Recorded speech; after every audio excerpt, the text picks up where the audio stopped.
live, and hopefully Jax can hear us. We are not appearing on anything this year. It'll take a few Oh, seconds. there we go. Things are loading up. Things are loading up. Yeah, we should be live. We should be very ready, and I will now send out all the social media stuff.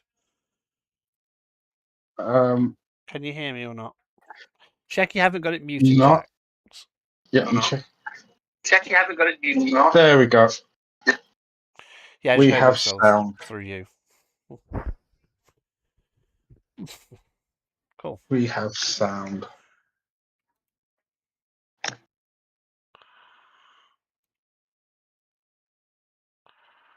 All right.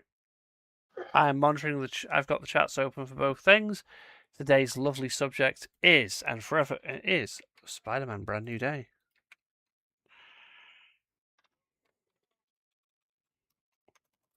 Well, yes, we both got to see it opening night, which was fun. It was absolute pandemonium in my local cinema. There is. I'm really happy my local cinema at the moment, because the last few big films that have been there, it's been packed for quite a while after opening weekend. And little local cinemas like that don't usually get that kind of love. And yeah, it was the latest showing. We had people in cosplay for both Spider-Man and the Hulk. But we didn't have. What time did yours start? Mine started at 8. Mine was 8:50. Oh, so yours was a little later than mine. Yeah. But yeah, the atmosphere in the thing was ecstatic, except for mine as well. It was so good. Can we just discuss something that I absolutely love about Marvel right now that they've started doing, that I've noticed they've started doing, but a lot of studios still aren't doing it, but they are. Did you notice that every fucking scene in the trailer, apart from like 1 or 2, right, is from the first 10 minutes of the film? Yeah. Like, my only argument with that is kind of, as we were discussing before this, it felt too much like the Fantastic Four film, where we got loads of really great. We got a vignette of some really great scenes that could have been 5-10 minute. Also, can I just point out confirmation from one scene in this film that a certain villain that technically was killed in the original first film by the Vulture, was replaced with the second one at least. Yes, Electro. Yeah.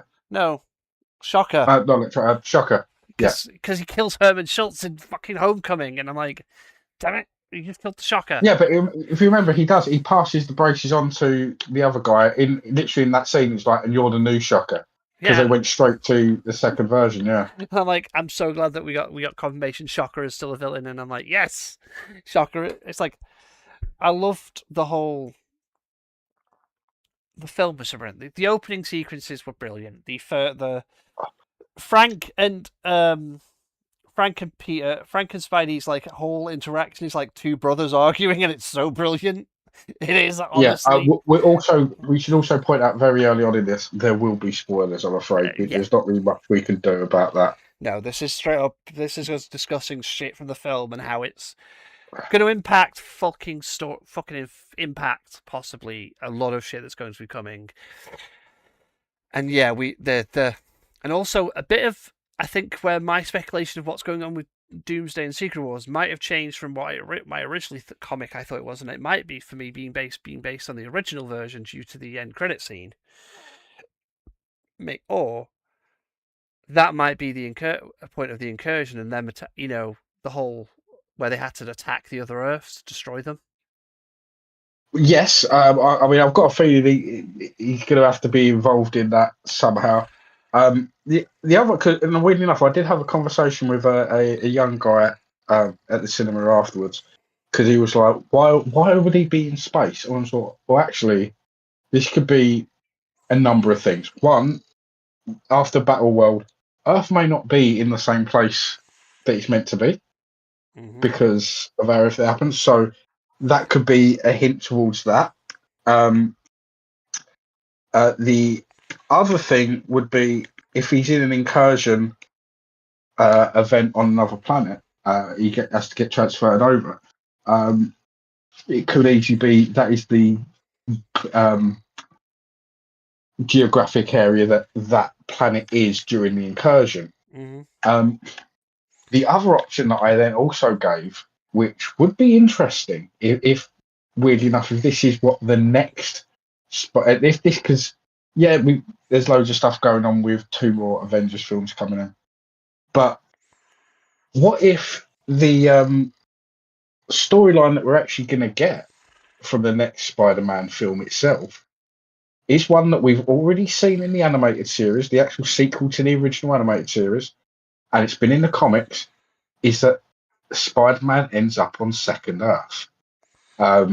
So in Marvel, Counter-Earth. this is not Counter-Earth. That's it. They find out that basically there is an exact duplicate of our Earth, but with some weird stuff going on the complete opposite end of our global rotation. The only thing is, so we'll counter that with one thing. Counter-Earth was created, set up, and run by a villain who is now dead. Well, the High Evolutionary is a character that is not indestructible per se, but or immortal, but always has a way of surviving, which is kind of part of his thing. I don't know how he survived being disintegrated. Well, he's clones, possibly, duplicate copies. At this point, as far as we fully know. But also, I will say Guardians of the Galaxy Volume 3's villain was fucking brilliantly written. He was so good. Mm-hmm. The man, I can't remember who acted that, who was that, but he was such a good actor and did that character so well. Yeah. How did you figure it out?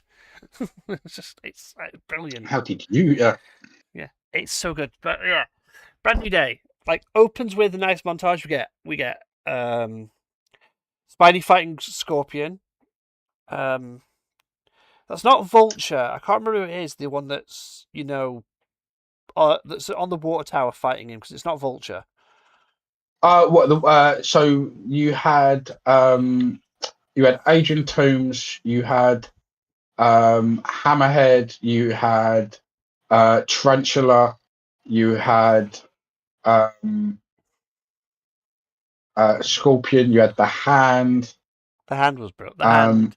The fact that the Hand scene. So if you're talking about the one that was in the red and black costume that was sort of skidding along with the claw on his front foot, that is a character called the Tarantula. That's the Tarantula. I couldn't remember his fucking name, but I was like, the fact that we got Hammerhead and Tombstone as well as little cameos, and I was like, the fact that we had Tombstone made me so happy, because I was like, yes, finally Tombstone gets seen in a fucking movie. Also, Scorpion being in the film made me incredibly happy, because honestly, that is a villain I've wanted to see in live action for so long.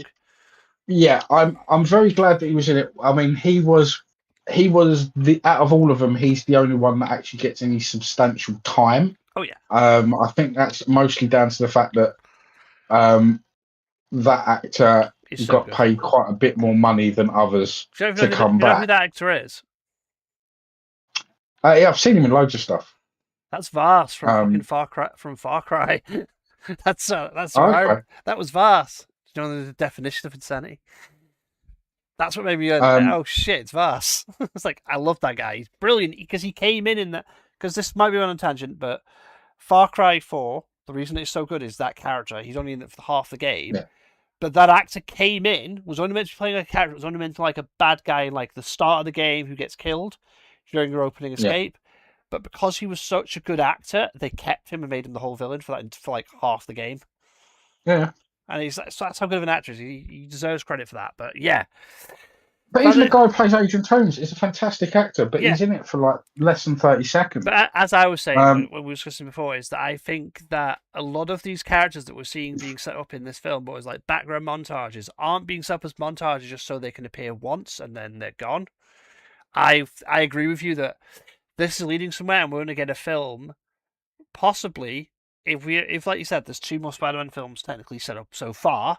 We know that he's going to be in 6 at the very minimum because he's been contracted for 3 more films, for 3 films. Well, that's the rumor. That's the rumor that that there is an agreement to do 6, depending on money and popularity. But yeah, but so I don't think what you think is going to happen, since the 6 is going to happen as the last film. I think in order for Marvel to do the passing the torch bit and having a Miles Morales, in the MCU, I think what we might get is what kind of happened in this film that we're not got to that bit, so I don't want to go over it yet. Is we may get the Ultimate Spider-Man's comic, the one that ends the Ultimate Spider-Man, the death of Spider-Man, of him. Yes, I mean, I think that's. I mean, honestly, I think that's how it's going to end. And like I said, like we were discussing earlier, I don't not so much a Sinister Six film, but I do think it's going to be something along the lines of Batman's Long Halloween, where you get all his villains come out in force, and he has to deal with all of them, and it becomes just too much.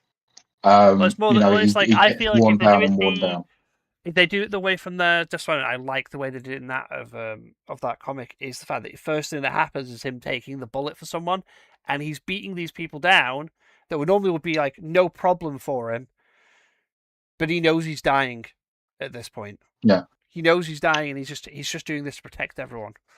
This is his like last hurrah of I will make sure my family and friends are safe. Yeah, and it's such a good way of doing it. But what I will say about it in all respects is that the opening bits of this film, we get a little montage of Tarantula, Tombstone, Hammerhead, fucking Scorpion, and it was like, yes, brilliant, and also damage, and we get more things about damage control and stuff. And why do I know the guy who's in charge of damage? Why do I know his name? Like, I can't get his name out of my head. Oh, because he is an actual. He is a proper villain in the Spider-Man comics. Let me. I can't remember what his actual name is right now. Let me just double check. But yeah, no, he is. He is one of the big named villains in Spider-Man. Yeah, I know. He's not the Jackal. It's. I don't know if it was Jackal. I'd be very upset because we all know who that leads to. Yeah, one of my favourite versions of Spider-Man. William Metzger is Bill Metzger.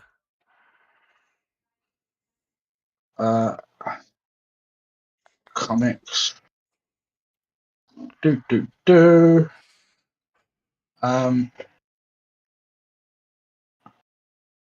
Anti-Mutant Militia. Yeah, oh, yes. No wonder it was him. Yeah. Yeah. I mean, this does explain a lot of stuff that is going on because this is going to be in our universe, at least the MCU universe. He is going to be one of the people that would be going towards getting Sentinels when mutants come out, and we get the X-Men. He's going to be one of the protagonists in all of that. He's going to be the best. One of the great things that we've actually seen over all of the Marvel MCU stuff is that since Iron Man started Damage Control to be this group of people that helped out after these big Avengers battles. Then once Tony Stark died, we've actually seen them become more and more part of the more control and less damage. But also we've also seen, because it's like in No Way Home. It's No Way Home in it, I'm thinking. Yeah, No Way Home. The third one. It's Stark's assets get seized.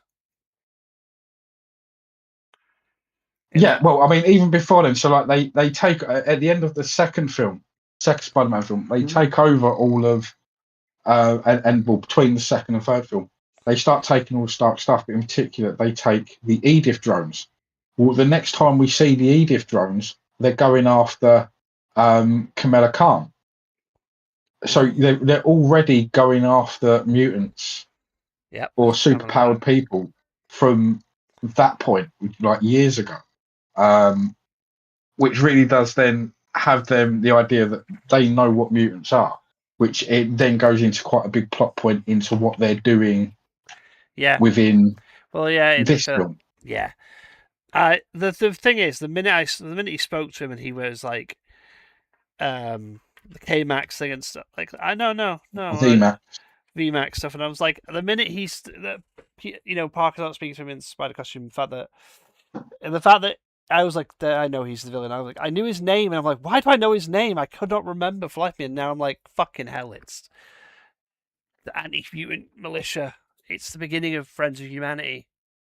But what's really fun within the film, though, especially with the VMAX stuff, is that the fact that you can see that he is genuinely confused about what VMAX is. Yeah.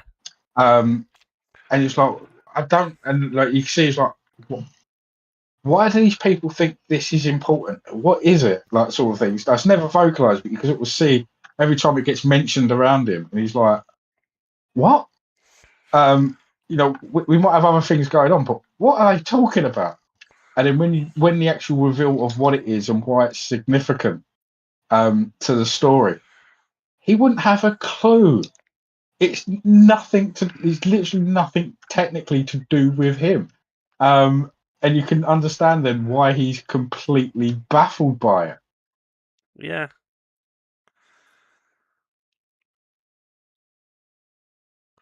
Because even when I was like the whole way through it, I was in my head because. See, that's what we both missed. Do you understand what me and you both missed in that film? What's that? Silk's in the movie. Silk, is she? Yeah, I'll give you a clue. Cindy, do you have a question that doesn't relate to the Avengers? That was Cindy fucking Moon. Ah, yeah, good point.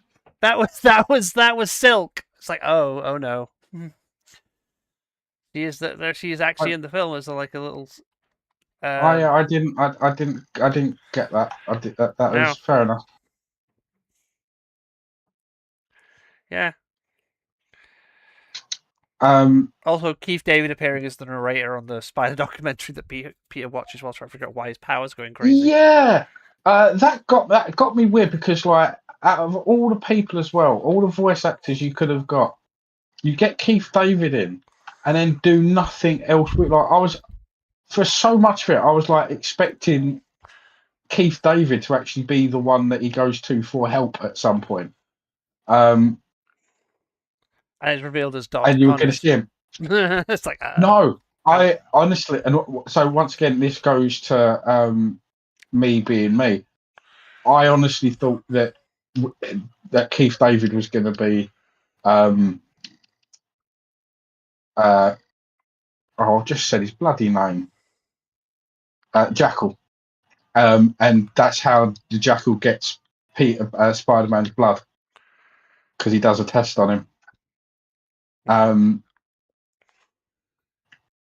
But yeah, no, it wasn't.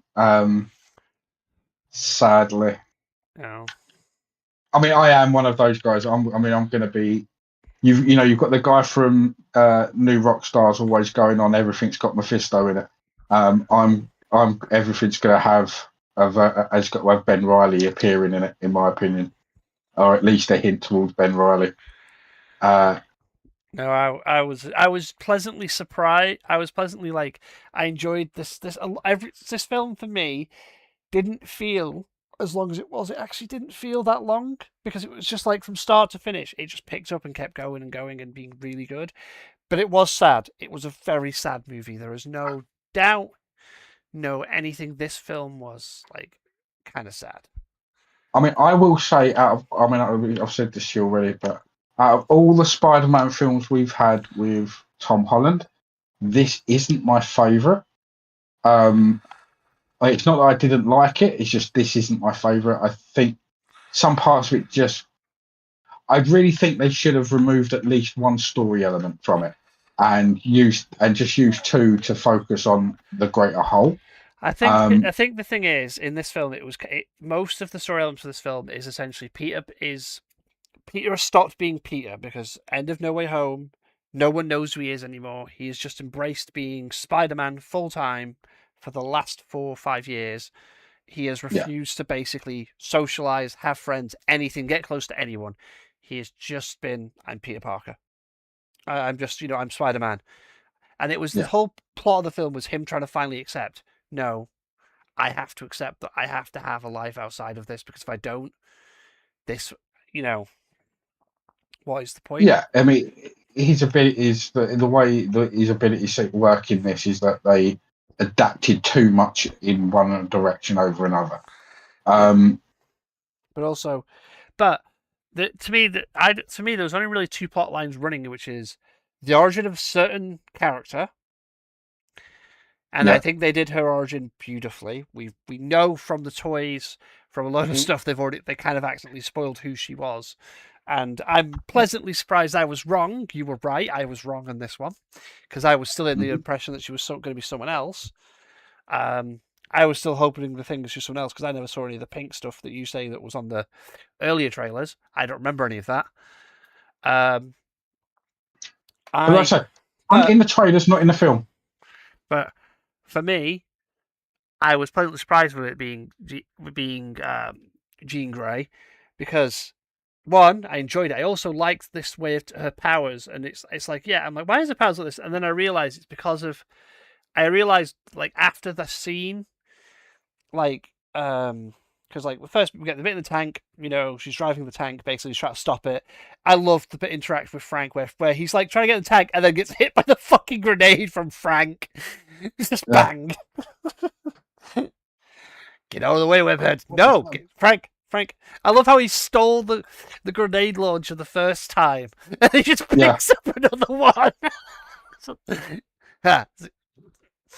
I'm like, I love it. It's just the fact that is like it is very much that Parker and Punisher are, like, in this reality, are siblings.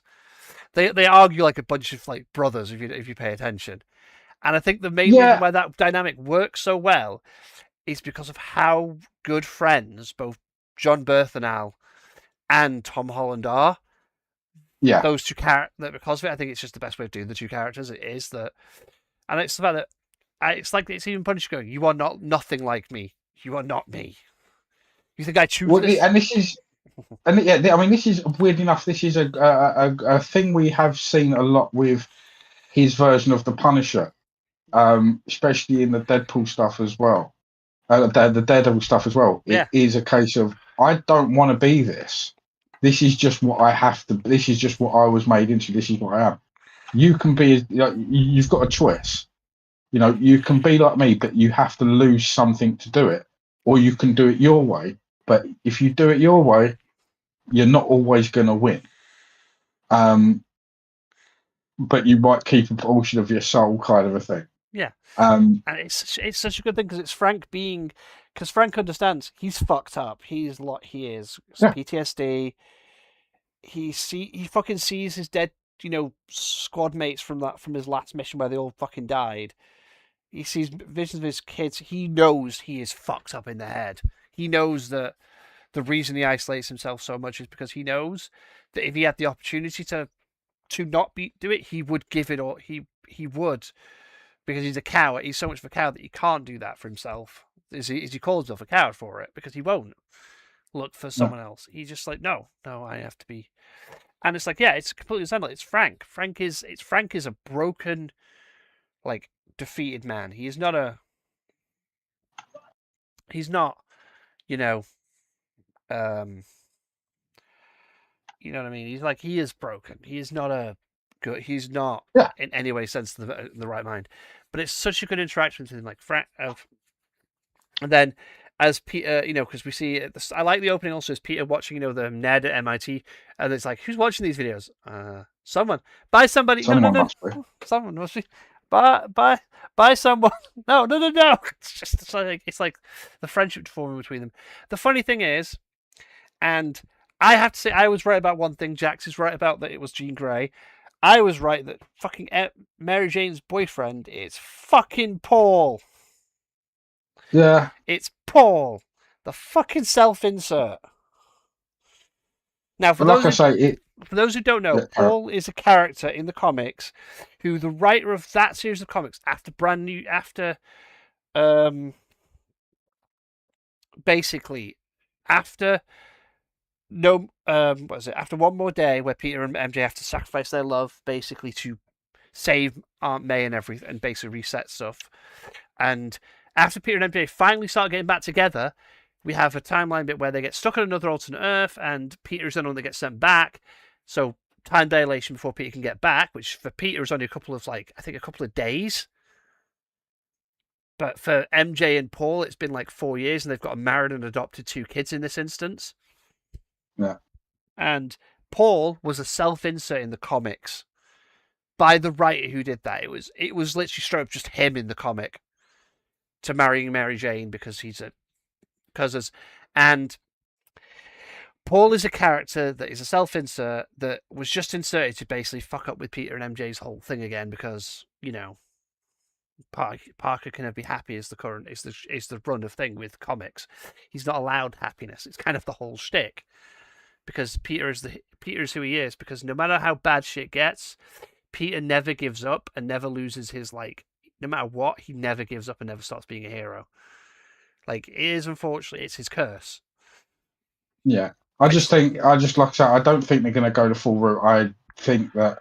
No, I don't think they're going to get married or anything. I have a feeling that because of what happens in the movie, you know, and certain stuff that happens, right, in the film and everything, I think that those two are going to break up in the next film anyway, because you can see it from because we know that it's been 4 or 5 years. He hasn't told didn't tell MJ and Ned at the end of No Way Home because he wanted to give them a chance at being happy. Basically, sans himself. We have the whole tank scene. Peter then chasing down Jean, body swapping into other people and taking over other people and all this. And, you know, it's one of those things. And it's such, what's the word? Such a good way of doing the whole film, of like the film basically being, like, of having, it's like you get this whole bit of Peter's trying to figure out who the heck this person is. Mm-hmm.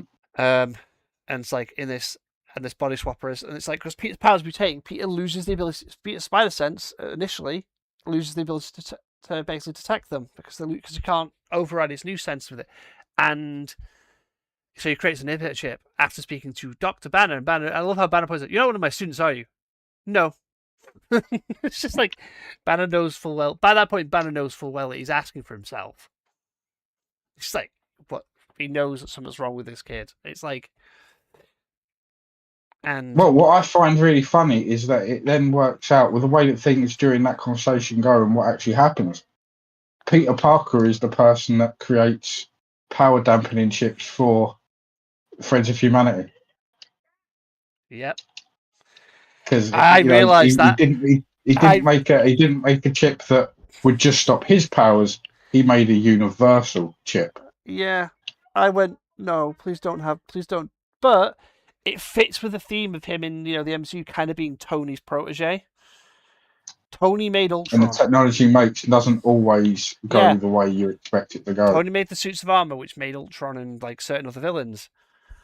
And and in this instance, Peter makes the dampener to inhibit chip for himself, inadvertently making the very chip that we know is going to become the collar. Yeah. Or that it will become a chip put on mutants to stop their powers. It's also just as another thing which I thought was funny. So today, after the Spider-Man film came out, Ryan Reynolds actually put on his Instagram what color his Deadpool costume was at Comic-Con, and the color on the color palette is called Jean Grey. Is he just like the costume? I mean, he called himself Jean Paul in the whole thing. No, he called himself a Canadian Tux. I'm Tux Paul. No, it actually in one of his Instagram posts, he says this is Jean Paul. It's just I love it. Um, Yeah, Ryan Reynolds, the Comic-Con thing where Ryan Reynolds basically the whole day stayed quiet and took pictures with fans all day, deliberately yeah, not speaking to anyone. Method he did acting. a fantastic job. And then the end when all those fans, I bet all those fans that got those pictures and they're going, "Holy shit! I had a picture with Ryan Reynolds. I got a picture with Ryan Reynolds." So I was like, "Yeah." Yeah. It's like, "Oh yeah." Well, so weird enough, something like that has happened before. I know Tom did it in the Spider-Man costume. Tom Holland did Yes, it as well. but as well as that, uh, uh, Billy Cranston went around Comic Con one whole day in a rubber Billy Cranston mask as himself as Walter White. I had pictures taken with him. Bryan Cranston, not Billy Cranston. Bryan Bryan. Cranston, that's it. Bryan Cranston. Sorry, yeah. Billy. Go on. It's a long story. But Bryan Cranston. But he. One of the things that actually happened that was very funny was people kept saying to him when they met him, "Do you know you do a really, really good Walter White voice?" And the one that everyone sort of misconstrues with the Spider-Man thing is, um, Tom Holland actually went to a Spider-Man cosplay competition as Spider-Man, and he was doing all these flips and doing all these quips and stuff, and lost. Sorry, it's like Dolly Parton. Uh, Look like Dolly Parton look-alike contest. yeah, It's like Dolly Parton's actually here, and she lost her own contest. She's like Dolly Parton. didn't look enough like that, and yeah, they well, one of the things they pointed out in the thing was that it was really great that he could do all the flips and stuff, but they weren't as smooth as the ones in the films. And he was like, "Yeah, they are. In fact, they're spot on from the ones in the films." But yeah, Oh yeah, but it's like it's Tom so Holland it's couldn't win Spider-Man. oh yeah, but it's so funny. It's but yeah, we have the whole so this film is just like the tank scene is brilliant. The whole like trying to take it down, and then you spy this on the bus. You're like, oh, that girl's got the brown and black, white, brown hair with a white streak in it. That's Rogue. You think it's Rogue. I think it's just I just think it's a clever foreshadowing of that hair of Rogue's hairstyle. I don't think it's Rogue in that scene. Yes and no. I would have happily have gone with that if it wasn't for the jacket, because there was a patch on her shoulder, which is from the comics, which is from a jacket in the comics, and that was like, which I don't actually think was in the. I don't think the patch was in the trailer where they show it. I could easily be wrong, but I was just looking at it. I was like, well, actually, wait a minute. If this is Jean Grey, then it would make a hell of a lot of sense if this is Rogue. But yeah, but then it would also mean it's Rogue at a certain point in her abilities as well, which means she's already been stealing powers from people. Well, it would make sense because if we've got Jean Grey, Jean in this is her powers essentially is telepathy, and she's just basically mind controlling people. Which some people go, well, that doesn't make sense for Jean Grey. She doesn't like using her powers like that. And I'm sat there going, this is a Jean Grey that's got a very different origin to normal Jean Grey. Because normally Jean Grey, her sister dies in a car crash, and her powers manifest, and Charles Xavier then finds her as a child and takes her in. Sort of, yes. I mean, the animated series, all the animated series with Jean has her solely, really has her solely as this prissy character, and a lot of what we've seen her do in other things is sort of very from that path. But in the comics, if I remember correctly, she is kind of no, I mean, not like Rogue. She's not a villain, but one of the reasons why Charles found her was because she was misusing her abilities. No. In the initial issue of X-Men, September 1963, X-Men #1, Jean Grey's debuts in the first comic. Yeah, but when they do her back, like they do her full background, she isn't always been like she isn't a priss. She she has been misusing her abilities somewhat. But yeah, but she is the first student as well. I mean, that goes into the whole thing of the first student, because the actual first X-Men comic, that first class, there is a whole retcon to that. But that class that we see with Jean, Scott, Iceman, Havoc. So no, Not Havoc comes later. Jean's Jean Beast. Jean's origin is she has a normal family life until the car crash, and then she's in a coma. And Charles is the one that basically blocks her powers until she's old enough to control them. In her origin, it's not Jean's origin that's like that. I think it might be Sarah's origin in the comics that's like that, because technically Sarah does get the same powers. And in this one, they've gone with the other way of it.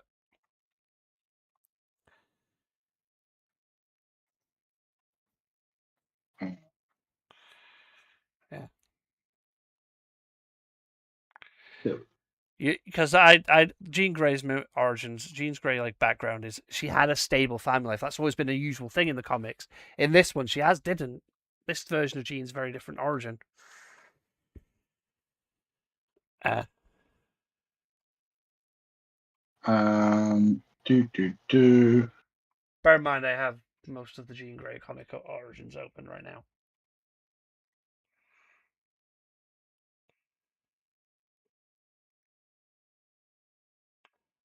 Yeah, because it wasn't. In the original, it wasn't her sister. A sister goes later on. It's her friend Annie Richards. Yeah, Annie dies in the original.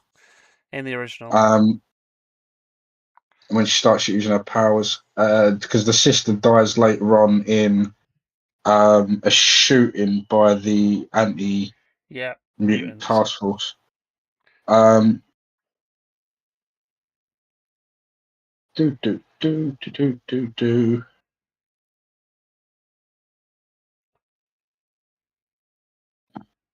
You might be thinking of Jean's origin in X-Men Evolutions, because X-Men Evolution, I remember, had a very different origin for a lot of the characters, because they went with a lot of different versions of them all. It's just Sarah Fountain. Oh, tragedy, creating infinite link.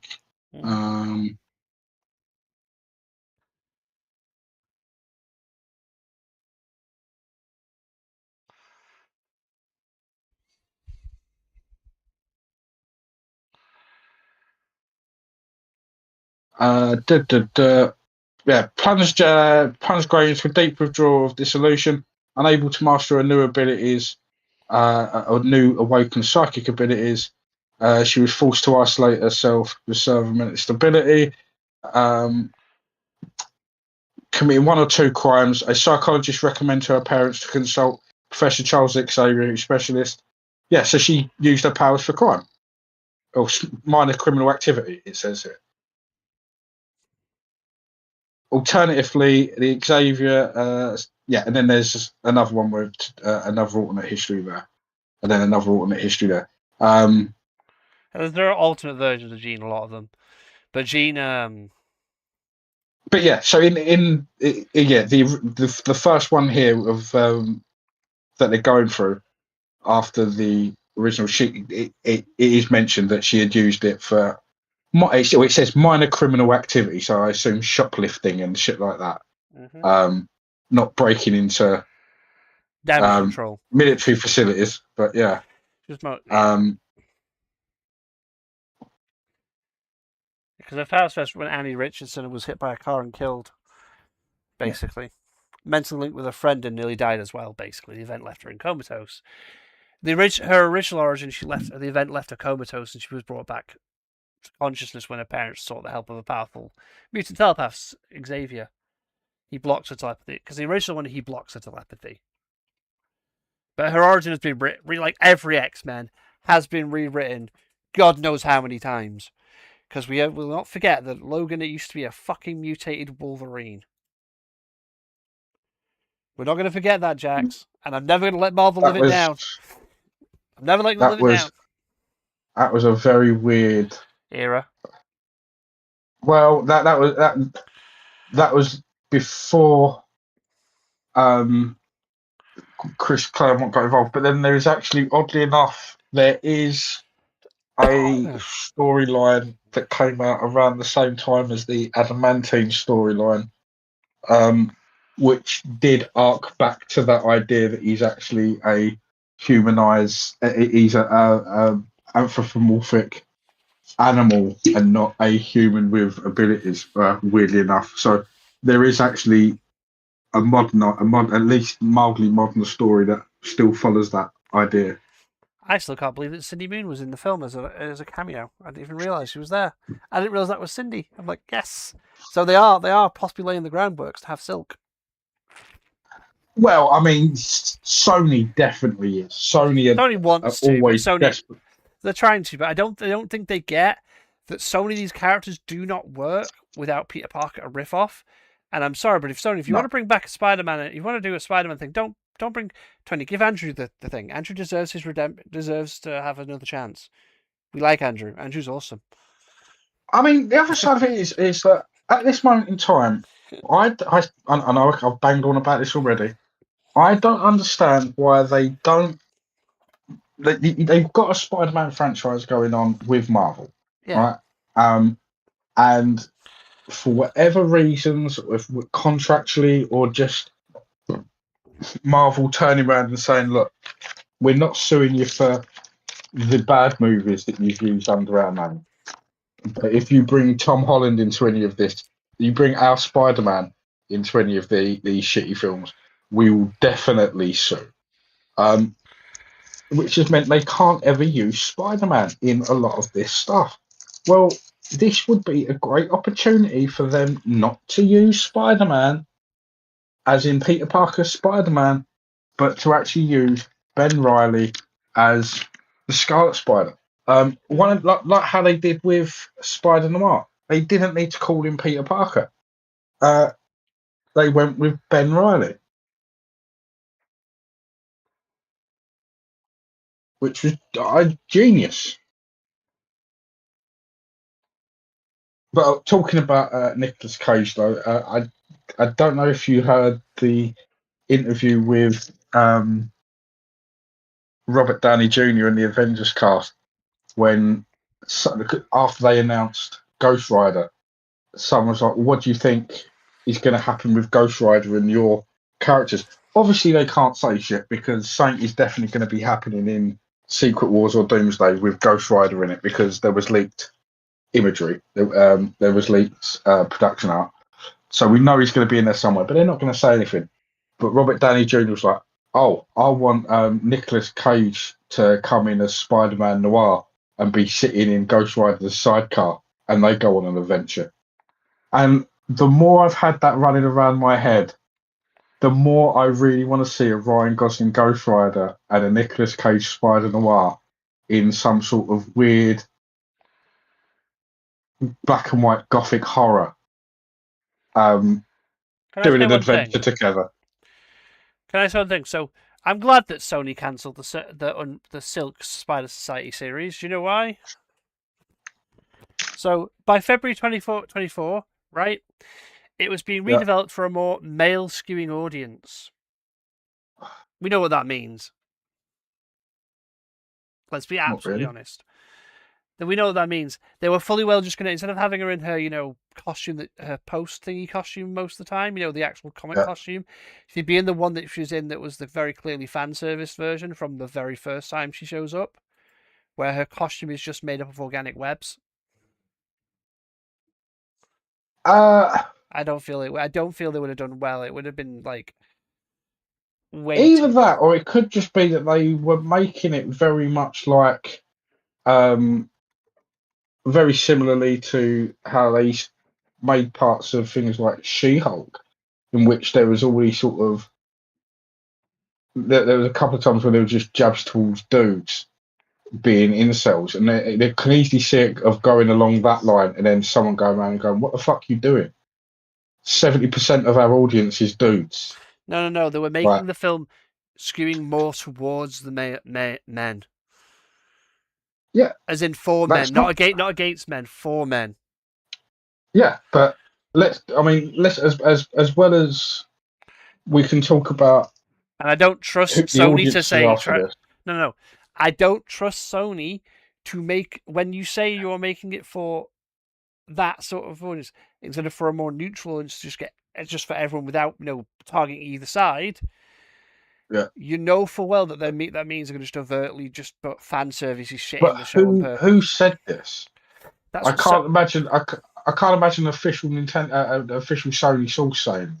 it was I being can imagine someone putting that in there, it was taking that it was being in redeveloped for a context. more male skewed audience while the writers' room was paused because after during the Guild of America strike happened, and then Amazon chose to no longer move forward with the series in May after requesting it focus less heavily on Silk, which I can fully agree with Sony for refusing to with that. It's like it's meant to be a Silk series. Why the hell are we not focusing on Silk? It's her character. It's her series.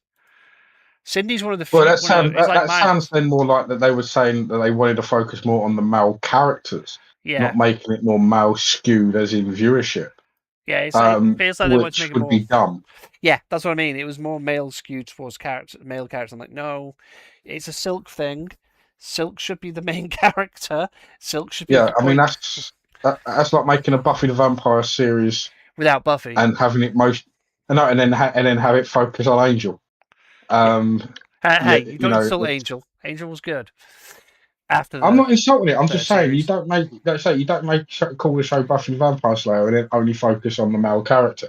No, You know, it's why Angel you got his own focus it on show. the character he's named after. Yeah, It's why he got his own spin-off show instead.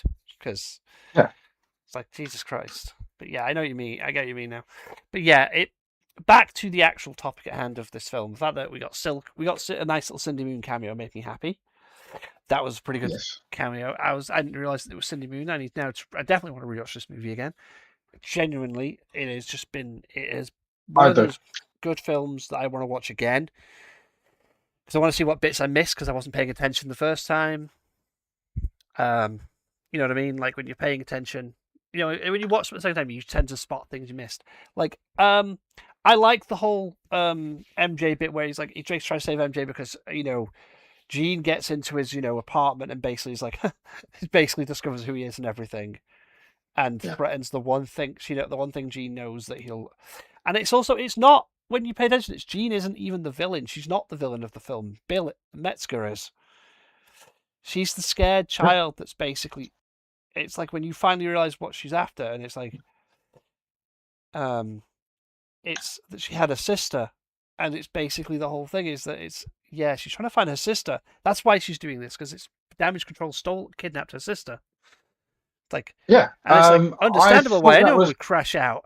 It's like, yeah. My only problem, once again, my only problem with that is that they really did make her into being a great villain, and I kind of this is one of those things where it's really annoying because Disney have had a great run of really villains where if you look at them a different way, they're not exactly the worst person in the world. Killmonger was like when you actually look at his motives, he's not necessarily the full out asshole. You look at his motives and go, well, yeah, these not only was he left behind through everything, he one of the things he's talking about is sharing the wealth, oh helping yeah, out everyone. Thanos, for a large part of it, you know, his motivation isn't a bad motivation. It's how he goes about doing it is the problem. And with this, whereas you could have had it shown from our point of view of what she's doing is really, really bad, but actually when you get to the end of it, she's not the bad guy, which is what really is the story that they use there. The thing she does is villainous. so here's a fun fact And I that I don't think you noticed throughout that entire film. Right, this is something that yeah, I actually while watching it only caught onto it halfway through when the second attack is even when controlling Scorpion. she only knocked people out. She was never killing anyone. Even when she had control of the Hulk, she deliberately wasn't killing people. She was trying to scare them all off. That's what's kind of really. I was like, oh, she straight up isn't. She's literally trying not to kill people, and it made that scene bit where she has finally basically lost it, and was holding Yeah, Metzger. but It's like, like why are you telling her she's not a even with the killer? tank scene, right at the very beginning, Mhm. I get that argument all the way up until the point where she was about to drive the tank through a busload of people. It was only what Spider-Man managed to pull off in the last few seconds that stopped that from happening. There was no and in a lot of that, there is no care of other human life. Throwing the guy off But also, the taking into account, roof. I will say one thing, right? The other thing is that I will, excuse me, sorry, say is we're also looking at this from, let's be honest, as adults who are who are not, who are, for lack of better words, we're looking at this as adults who are basically more in touch with like rational thinking and thought. And Jean at this point is still, yes, we go, oh, yeah, teenagers should know right from wrong. Yeah, they might know right from wrong. The problem is they're still hormonal messes and full of fucking, and full blood and not very good at decision making. They're very rash.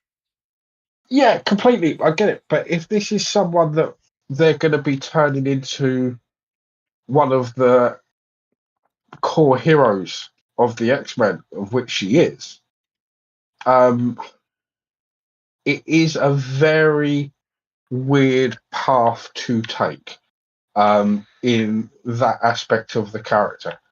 Um, there could have been a more sympathetic way to do the things that she was doing, where through one lens, she is the bad guy. Through another lens, it could be considered just cause. But like, even I mean, even with like the stuff with um, the villain at the end, she's like, "Oh, I'm gonna kill him." Um, it's if if she was like, "Oh, I'm gonna wipe his brain. I'm gonna make him a gibbering rack or whatever," like lock himself in his body. Those sort of things I can almost forgive as a character trait. And go, you know what? Yeah, she was just using her abilities to an ends meet. But like actually to have shards of glass up against the guy's throat. Yes, he is the overarching villain. He is the big bad, and we're definitely going to be getting him back in some course of him being worse. Yeah, it's probably going to be killed by Uh, the new Magneto because that's where he died in the comics. yeah, but there needs to have been a sympathetic aspect to the character all the way through, and just having a conversation with a daydream version of Aunt May isn't really substantial enough. Oh no, Um, I felt something for the character the whole way through because the fact that of the whole thing of the fact that we heard the name Sarah and the fact that we get she's searching for some VMAX and I'm like, for me, my first issue was VMAX is we were going to get not Sarah introduced, we were going to get the new Cyclops introduced at the same time, and that's who she's looking for. well, like I say, but in my head, I was spinning through so many different things of what VMAX could be, and even to the point where I was starting to think that VMAX was some kind of maximum security prison in which she's going to get there and mutants are held up there. And so I was like, that's got to be what it means. It is some sort of maximum security prison. It's going to be maximum security prison number 5 or something. And it to be a vent system. I was like, yeah, I kind of did like that twist. well, it was also, let's be honest, I think that was also a subtle I'm gonna be honest. It felt like a subtle jab to those of us like you and me who, let's be absolutely honest, Jax. We do this all the time because we are comics book nerds and we are massive comic book nerds, and I'm not going to deny that we aren't. We tend to overanalyze certain Overthink. shit, Yeah, certain overanalyze, shit, overthink. Yeah. a lot of stuff, and we go, "Oh, what's this? What's this mean?" This, no, no, no. That was them going. We're gonna make a slight jab at you guys in a nice way of kind of stop overanalyzing everything and just enjoy the film a But little bit. like But I say, the thing that I enjoyed about that whole reveal was what it's one of the things I did like about it, because one, I was overthinking it, but and trying to work out what it was, but it was as well like Mesca's constant when it kept getting brought up to him to the point where you could and it wasn't directly said, but you could see in the way that he was acting to it each time. It's like, I don't know what that is, but I feel like I should know what that is. It was starting to feel important to him to know. yeah, Um, and for me, it's for me. Jean didn't need to be a sympathetic character at that point at the minute because it's just an origin bit of it. This is not like even the end of the film isn't her redemption in this bit. It's the beginning of her trying to find a way to redeem herself because of what she's done at the point of this film. The beginning of this film, the end of this film is essentially Jean Grey's origin, just redone with replace her best friend Rachel with her sister, and the whole her finally realizing after using the let's be honest, that machine felt like a early prototype for a certain thing that is going to get created by a certain mutant later.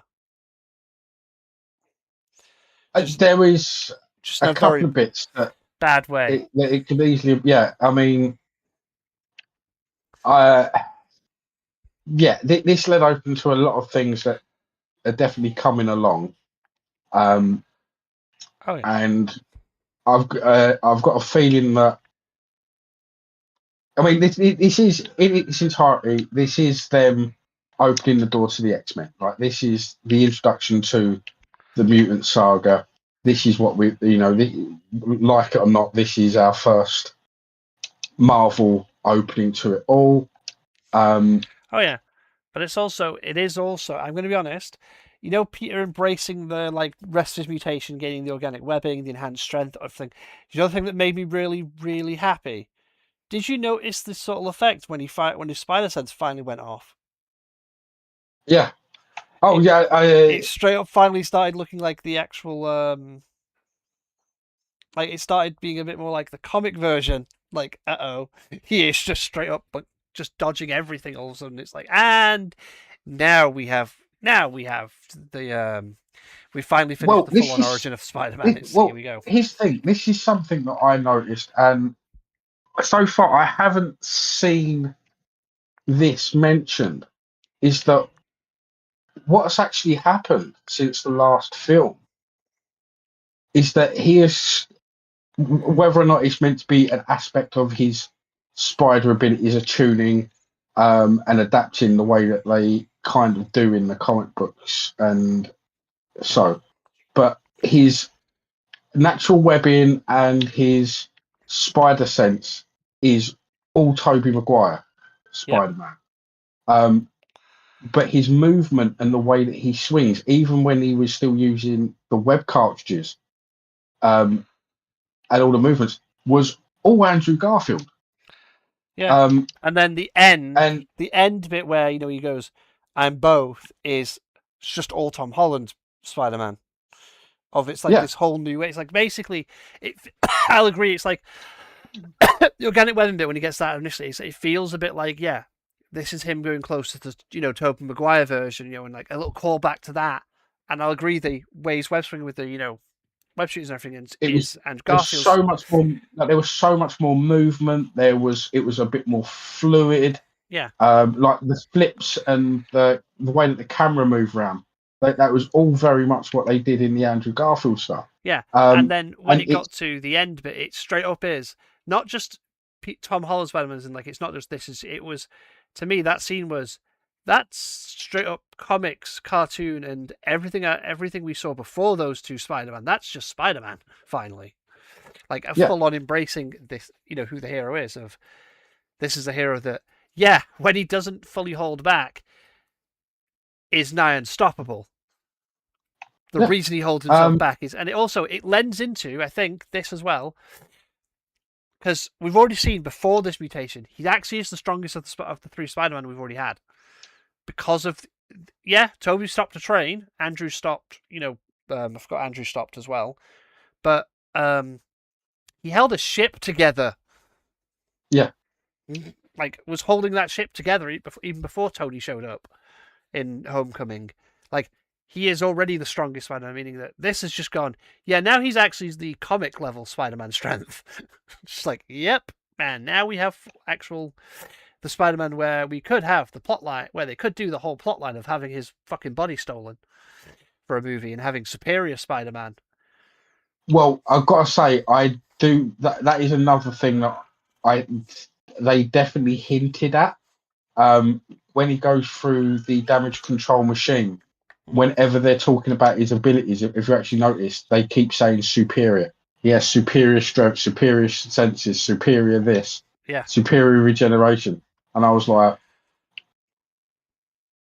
interesting. And at one point, I really did think we were going to get almost a superior Spider-Man storyline, but with Jean Grey taking over his body. But then they pretty much nixed that very early on by pointing out, no, she just can't do that to him. His spider sense, the abilities that he has that we've seen in the previous films, with Doctor Strange, and how he tried to remove Parker from his body, the spider sense doesn't allow. Well, yeah, because it's happen, it's because I think they've gone with the way it is established now that Spider-Man isn't just an enhanced human; his powers are slightly magical. Despite because he is because he is, like, for example, he's a totem character. Yes, he is he's 616's Spider Totem, the person who like the Scarlet Witch is the Nexus being where the Scarlet Witch themselves, not Wanda Maximoff, but the Scarlet Witch version of Wanda Maximoff is the Nexus being, meaning only one of her exists at any time. Oh, like one Wanda in every multiverse exists at that level every time. Yeah, the totem stuff in Spider-Man is weird. No, as in, like, it's like different. that, but except unlike Wanda's, like, it's a totem being like the animal totems, aka the spider totems. There's one in every single reality because their thing is they hold the web of destiny, aka the time, like the thing that essentially determines everyone's path. They hold that in place. Yeah, by being that's what it became towards the Spider-Verse thing. Yeah, the Inheritors. But when Morland's coming, but when the original Ezekiel stuff and everything, there was the explanation to it was just weird that every universe has these. Oh, by the way, it wasn't. It was not Hammerhead. Who was that meant to be then? The one with the metal head that gets dragged through the wall? Ramrod. Oh, that's awful then. Yeah, it was. Oh, that's just. I think it's because I know Hammerhead's a villain. If they put him in, he needs a film. He's one of the. He's not a minor villain. He's a major Spider-Man villain. He's one of those iconic characters. Like, he used to be. Like I say, he hasn't really been major for a long, long time. No, but every time in the last few decades, whenever I've ever seen him appear, he's always been in the back of a group.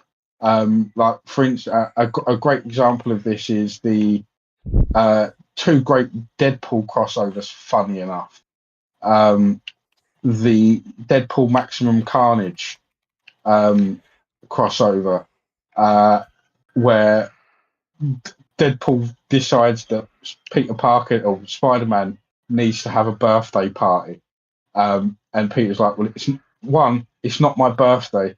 2, why did you only invite my villains? It's like, well, because I don't know your identity. I don't know any of your friends, but I know you know all these guys. And like, literally, Hammerhead's just sort of in the back. But it does have one of the great funny lines in it, in which Rhino, like when Deadpool and Spider-Man get away, Rhino's just holding a present. He's like, am I seriously the only one that got Spider-Man a birthday gift? And they're like, we're not here for his birthday. We were here to kill him. It's like, oh. Yeah, I it was mean, Ramrod. yeah, but I think what it was is the point is they wanted to use the lesser known villains for that first opening sequence bit. Quite a few of them, like the ones because Tombstone, to me and you who are a comic fan, we know Tombstone. You know what I mean? To a lot of like less, comically invested fans of like Spider-Man and stuff, and of Marvel stuff, they're not going to know who Adrian Toomes is. Like, yeah, but who the fuck really cares who Ramrod is? I mean, I mean, that's like bringing out the Squid Man.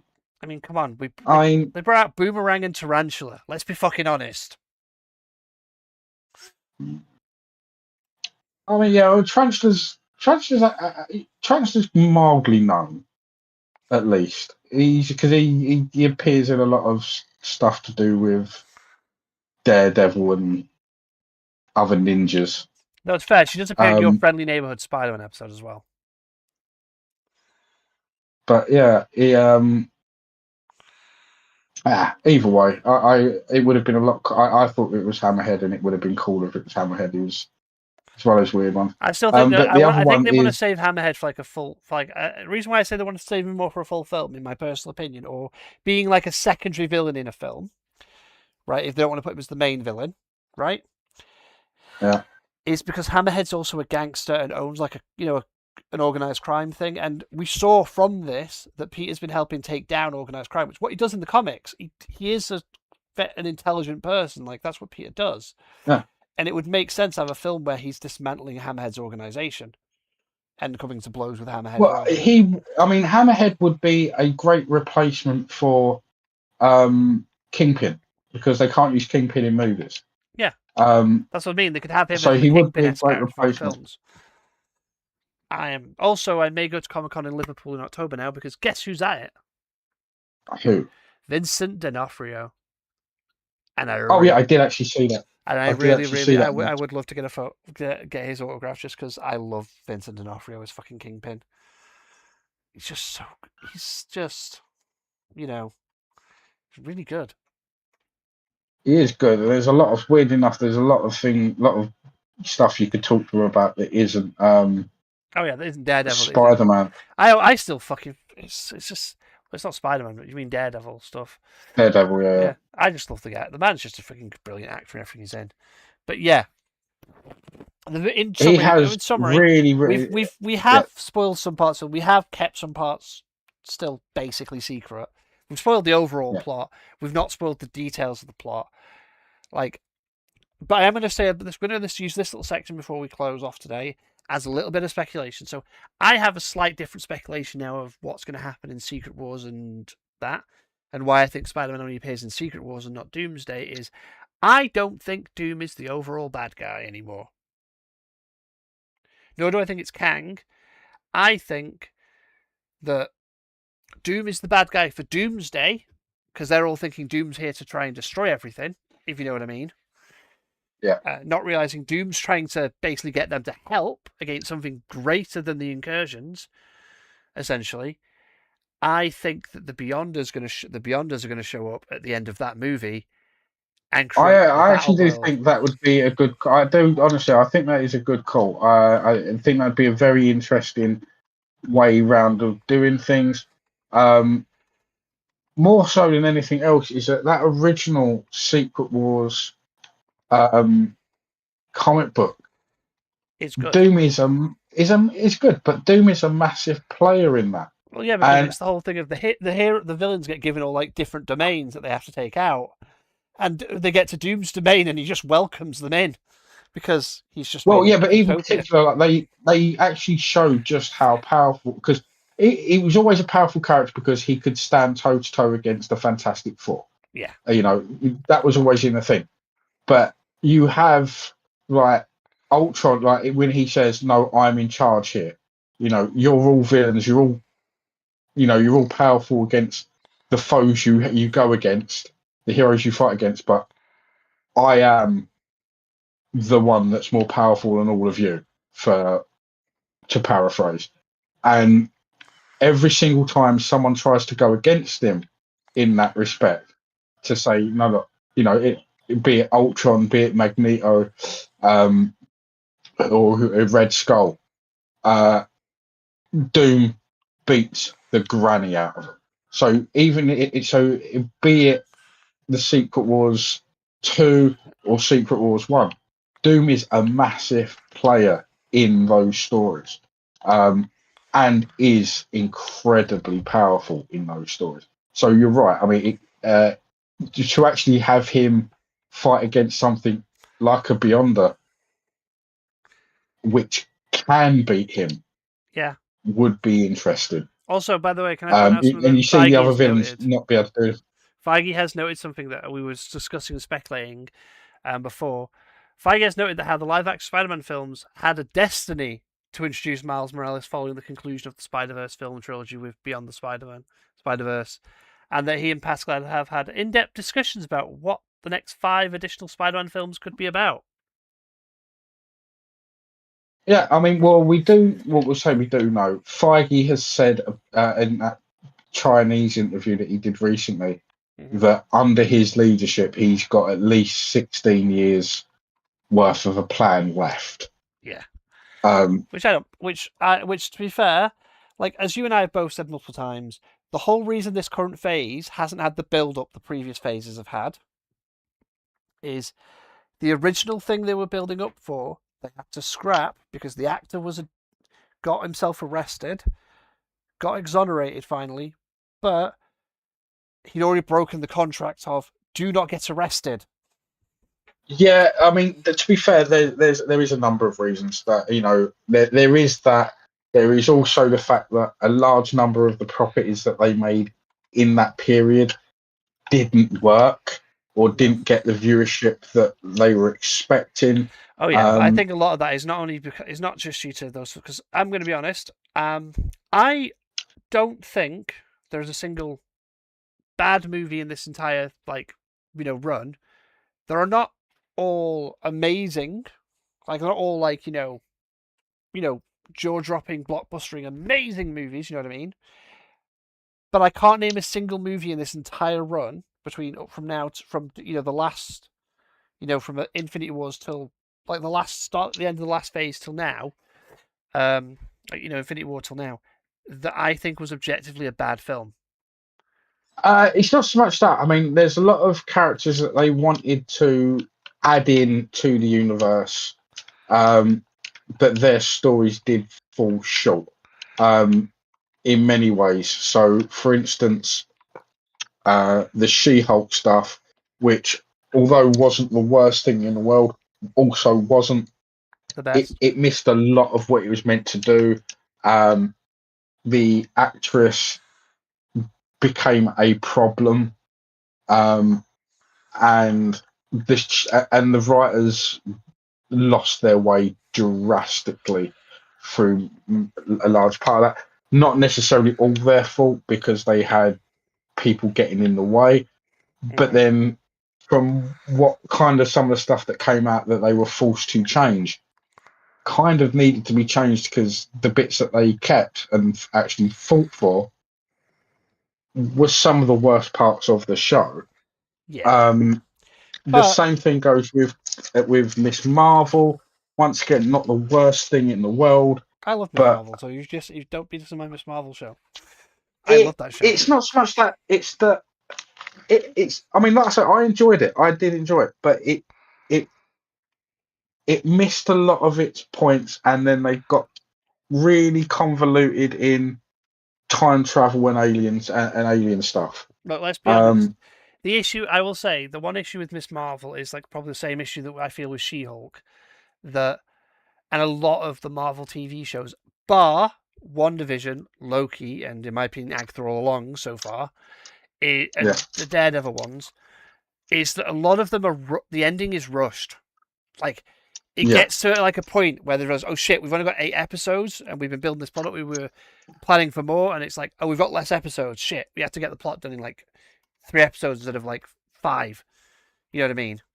So they end up rushing the plot lines. Well, things like She-Hulk, like we know the original thing that was greenlit was going to be an Ally McBeal style legal comedy Yeah.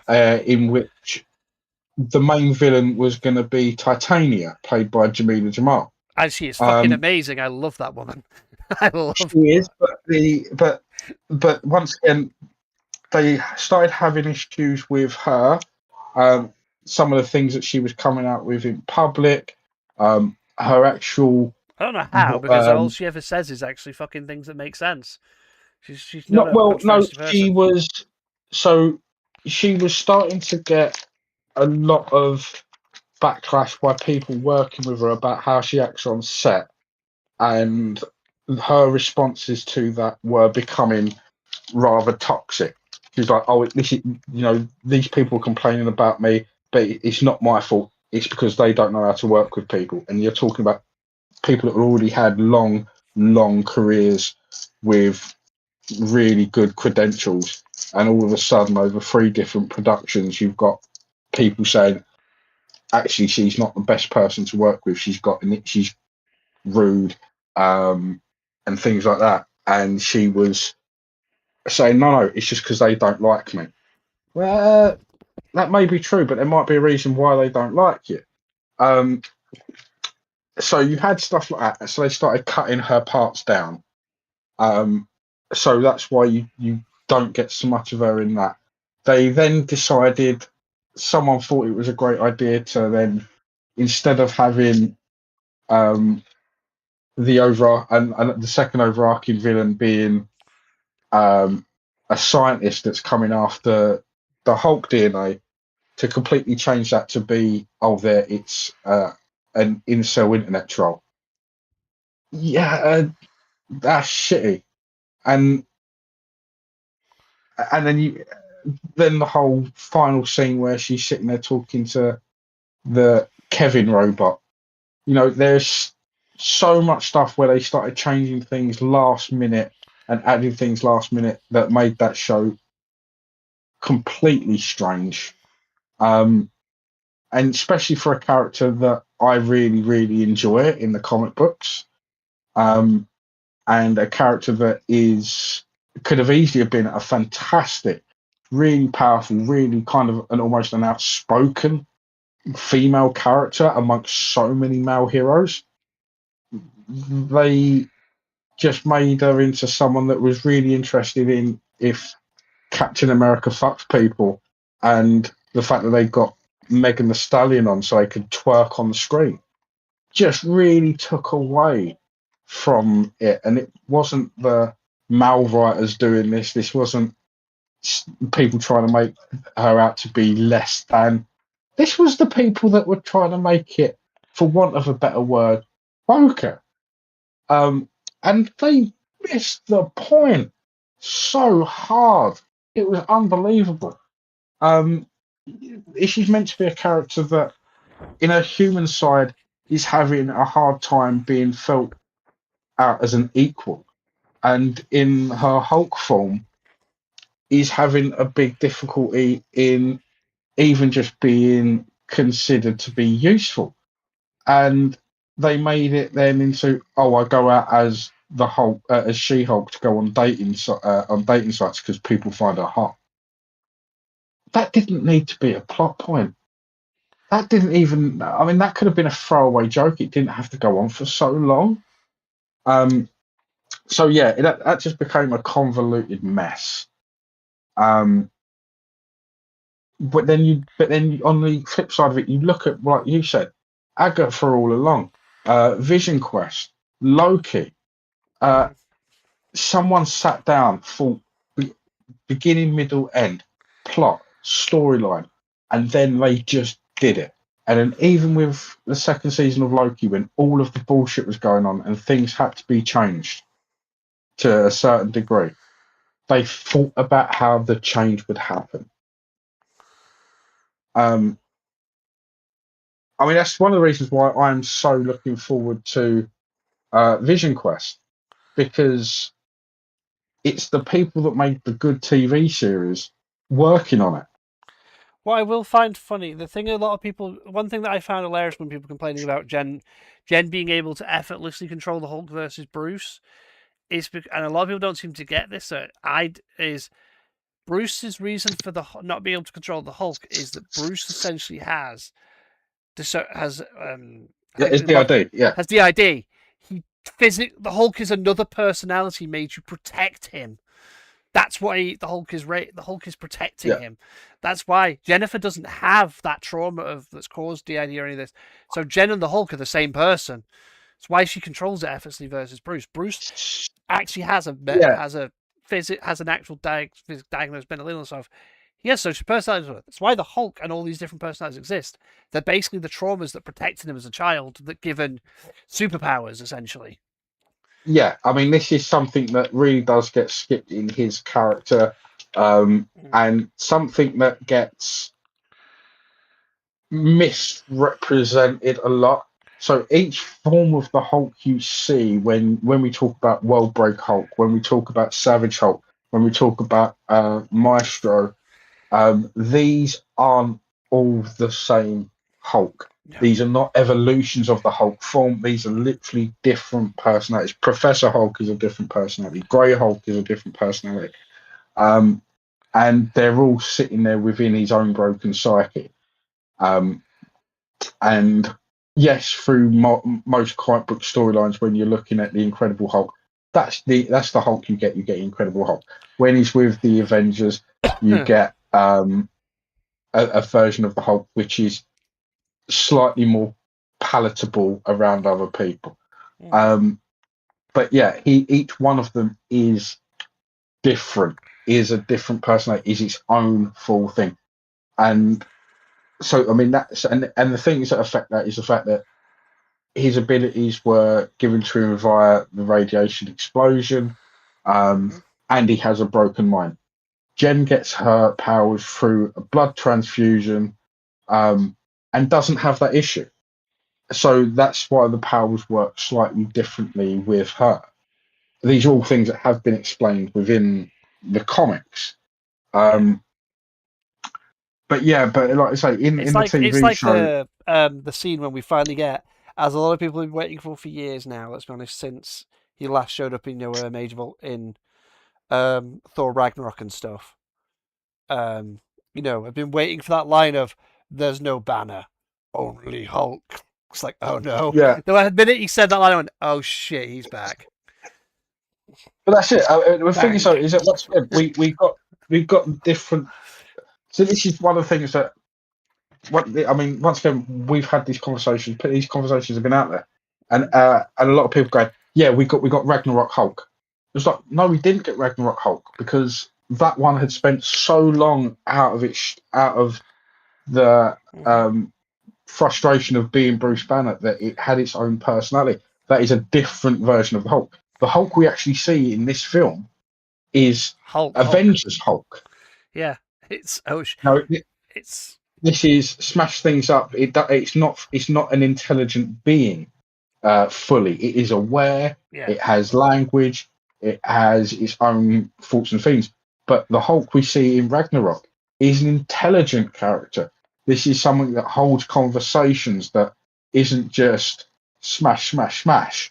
It's or completely angry all the time. Because that's the other thing. That's how it's when he calms down and becomes Bruce Banner. You saw that Hulk relaxing in a chair, in a bed. He's not angry at that point. He's contented.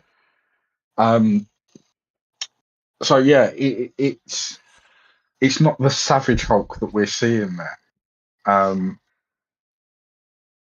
yeah, it's quite interesting, and it is something I would love them to be able to sort out now. It would be awful. I've got to say, it wouldn't be the most watched film, and it probably should be more of a Marvel presentation, kind of like the like the Moon Knight, not Punisher. Like not just Punisher, like Wealth at Night. Wealth at Night was good for doing that. Those sort of stuff is really good for exploring these. And I'm sorry, but people who want a Hulk movie, I'm gonna be honest, both Hulk movies suck. They're not good. The Hulk really not, because he's not a solo character. It's why there's a reason why solo comics wise it works, because in the comics you've got longer time to explore little bits, like having the Bruce side of stuff, and occasionally having cameos of like his relatives or of other stuff. But Well, the other thing is you do. This is one of the other things that people forget, especially in the early stuff with the Hulk, is that it wasn't just like, yes, you had Bruce Banner turning into the Hulk to fight the monster of the week, but you had a human element in the fact that Hulk had a friend in Rick Jones. yeah, We've never had Rick Jones properly done in the movie stuff, no, he's and not you know had his that's friend. the thing that humanizes it. Yeah, Um, like they tried it in. but Let's if go. we, They if tried it in the Incredible Hulk and the Hulk with Betty being that, his love interest. But I'm like, it doesn't work. It doesn't work with being it's not the same thing. because that's just Hulk wanting to bone. It's like that's not doesn't make sense. Yeah. And yes, that was kind of like that in the comics as well, or Betty, but he was. Yeah, the Rick Jones was the more important part of that aspect of him.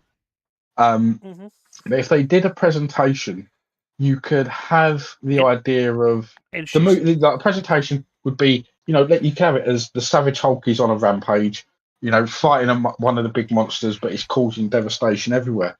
But then every so often, you could go into the mindset of what's stuck inside his head, and you have, Bruce, the Bruce personality in there with the other personalities, and you can actually work through a lot of what actually goes on. And I would love to actually see that.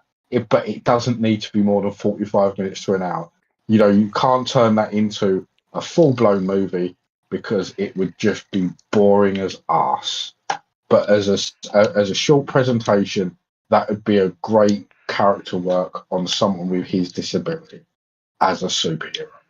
Yeah, It's like the Sentry. Like the Sentry is another great example. yeah. He's Having he has godlike power. doing Probably a has whole movie. the Well, he has a full form of the ID himself, yeah. as well as other issues, because you've got the two characters stuck in there. You've got the Sentry and the Void, and they're both vying for power and control. But if you had just a movie based on that, it'd be shit. It would. Um, These are It's also because, let's be honest, Hulk is a character that is, for lack of better words, OP. yes, He is overpowered, like strong. So, in a film sense, you're just going to be watching a movie where the hero is essentially the only way the hero is getting beat by the bad guy is when he turns back to being puny Banner. And at that point, and when that hero if that guy starts beating on him, you know what I mean, starts beating on him, all that's going to happen is the Hulk comes out and the bad guy gets his ass handed to him by the Hulk. You know what I mean? yeah, Whereas having it so having Hulk as a side character and facing Avengers level threats, for example, in the Avengers film, the Chitauri or Ultron, yeah, he's strong, overpowered, but he's fighting a threat that's that needs all of them to help to defeat it. And you get that friendship bit of like it's like in the original comics and the original and the cartoons from when I was a kid. When Hulk joins the Avengers, Hulk makes the deal with Banner that I will stay as Hulk because he wants to be seen as a hero. Because Hulk's whole shtick is, he's a savage monster, but Hulk isn't evil. He is Banner's sort of anger, and his entire thing is protecting Banner from the traumatic abuse that Banner suffered as a child from his father and stuff. yeah. I mean, over the years, there's been different explanations to why there are whole massive storylines where you never see Bruce Banner appear. Mm-hmm. Either it be that they share time, they made an agreement to share time out of each other to stop suppressing one or the other. Because that was one of the other storylines at one point where it turns out that constantly suppressing the Hulk made when he does come out even worse. Yeah. It's like You have the whole time where in the comic books where they did have kind of like the Professor Hulk thing going on, in which there was a device that Banner could wear and he could just get the powers of the Hulk but still be himself. But then once again, that caused its own problems, which is because it you was pay just attention suppressing. to post Endgame, like it feels like it has caused problems because straight up, Banner is wearing that inhibitor to suppress. Like he is like as he says to Peter in the film in Brand New Day, goes, "If you see without this on, run." Basically meaning Yeah. that him spending time as Professor Hulk may have broken the transformation so badly that if he's not wearing the thing that suppresses the gamma genes, he basically turns into the Hulk immediately. Now he has no control over it anymore, and Yeah. Hulk takes control because he's basically it's had What ramifications was as well as interesting Scanner. in this film was for me is like when you do see him originally without the inhibitor, he turned into Professor Hulk originally until um, some things happened. Well, until basically he got knocked down and Jean lost control.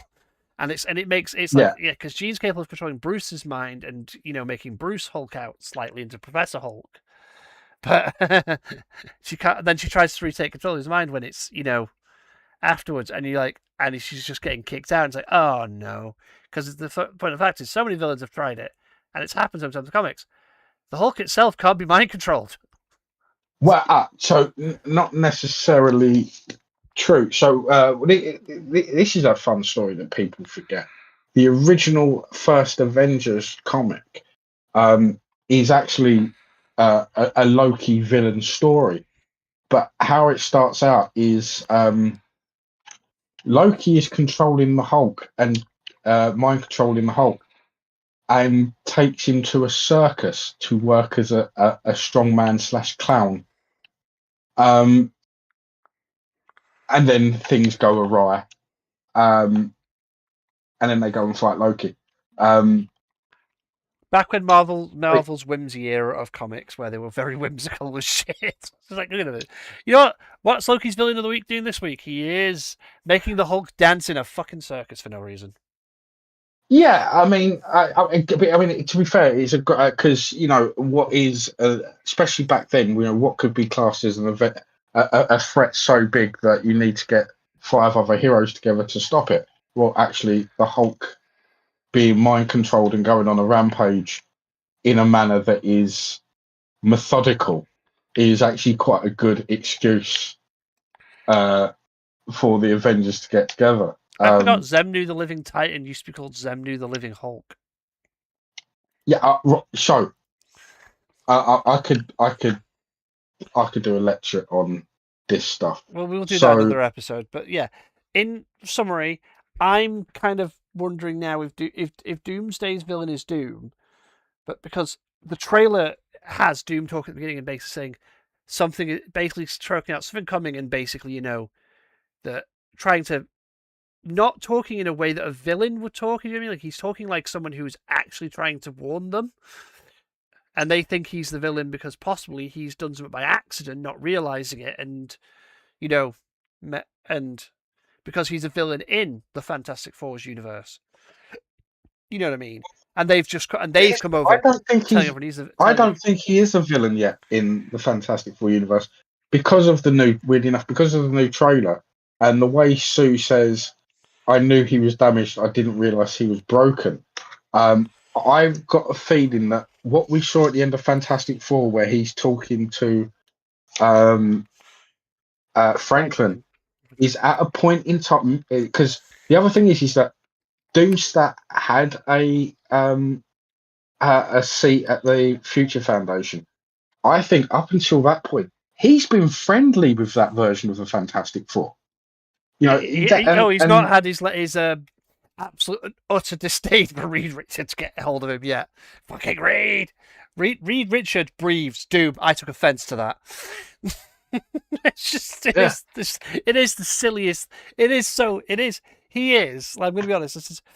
He is essentially Reed Richards' Lex Luthor. Because he is all except he has powers and everything. He is that petty that Reed Richards could do everything right to help the man, and he'll still insult him. Yeah. Because Doom won't admit that Reed is an intellectual equal. They are actually both as smart as each other. They're both like Hulk and Reed are intellectually equal. It's just the difference is Reed kind of most of the time has ethics and won't, thingy stuff. Whereas Doom's like, oh no, this is the shortest way to do it. Do it. Even though Reed's like, I will do it without harming Doom people. is incredibly powerful but arrogant. He's very smart, but very powerful, but very arrogant.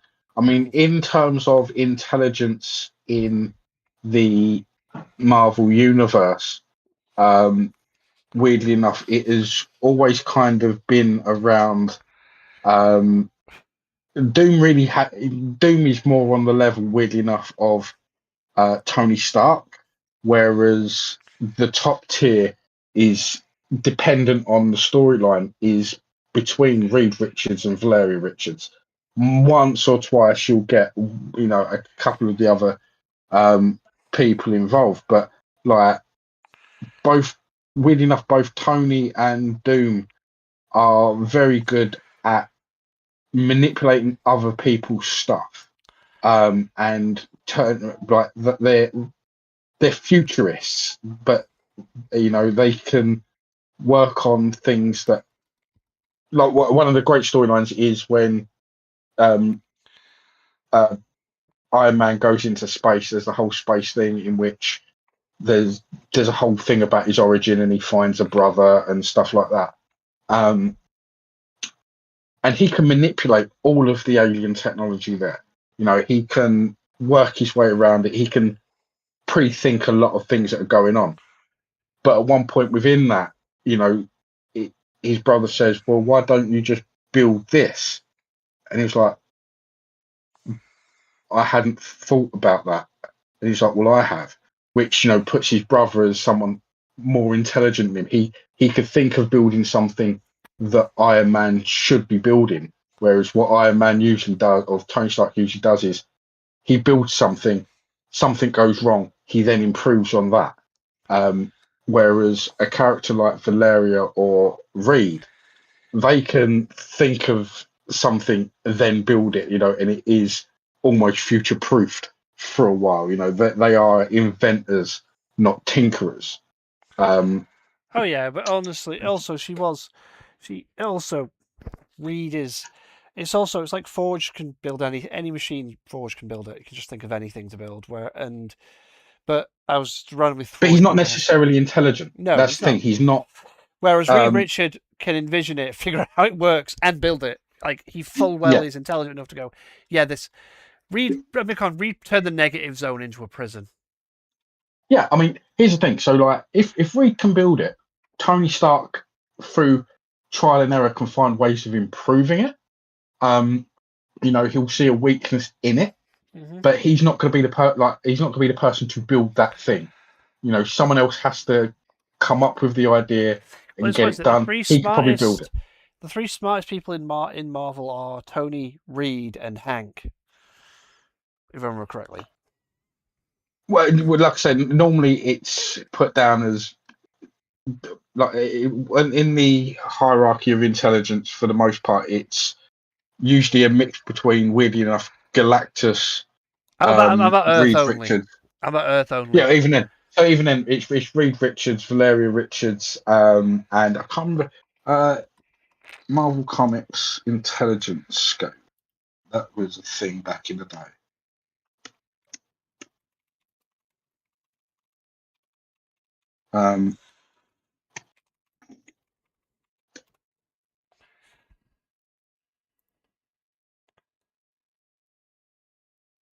Apparently intelligent.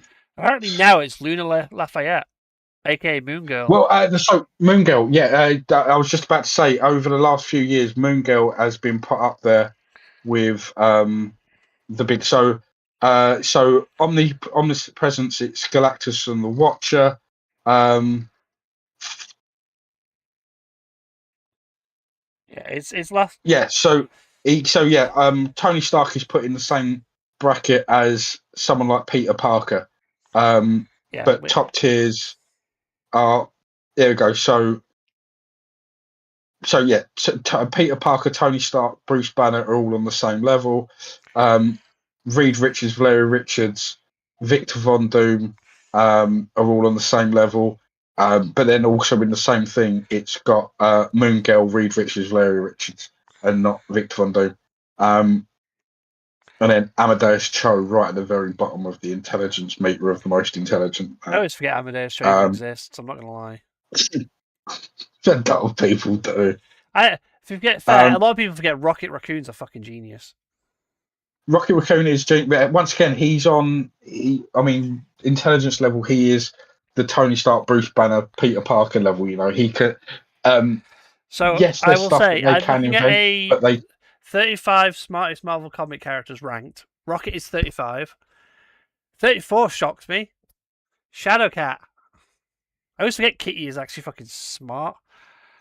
well, she's got a lot of doctorates. Oh yeah. Then Nadia Van Dyne. Yeah. Then Sage. I always forget about Sage. Then Norman. Then T'Challa. Then Arnim. Then the Maker, aka Ultimate Reed Richards. I'm sorry, but I would put him higher because the Maker is fucking terrifying. It still fucking terrifies me to this day. That is the terrifying villain who I want them to do. Also, MODOK. Then there's the Leader. Then there's Quentin Quire. Doc Ock. Then Blue Marvel. Then Shuri. Ultron.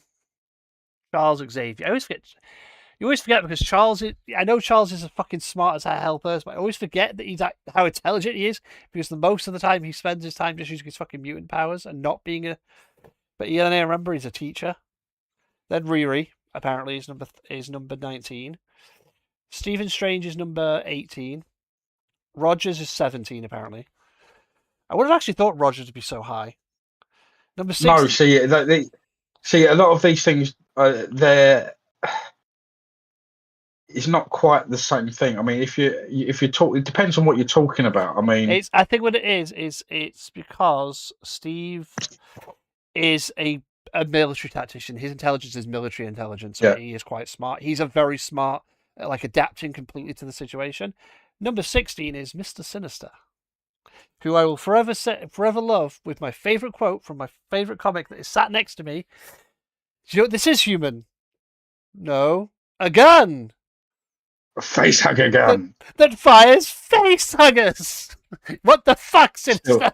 I love that. I absolutely love that. Then the High Evolutionary. Yeah, I agree. High Evolutionary is definitely smarter than Sinister, but yeah. Peter Parker's number 14. Then Hank. Then Amadeus Cho. I would honestly, personally, for me, I don't know how Amadeus is quite smart because he's like the Hulk, but you know he's the new Hulk, isn't he? Then Hank. Then Bruce. Then Tony. Thanos. Apocalypse. Yeah, I see Apocalypse. The fucking thing's he's been alive so long. Victor, Valeria, Lunella, Reed, Uatu, and Galactus. Yeah.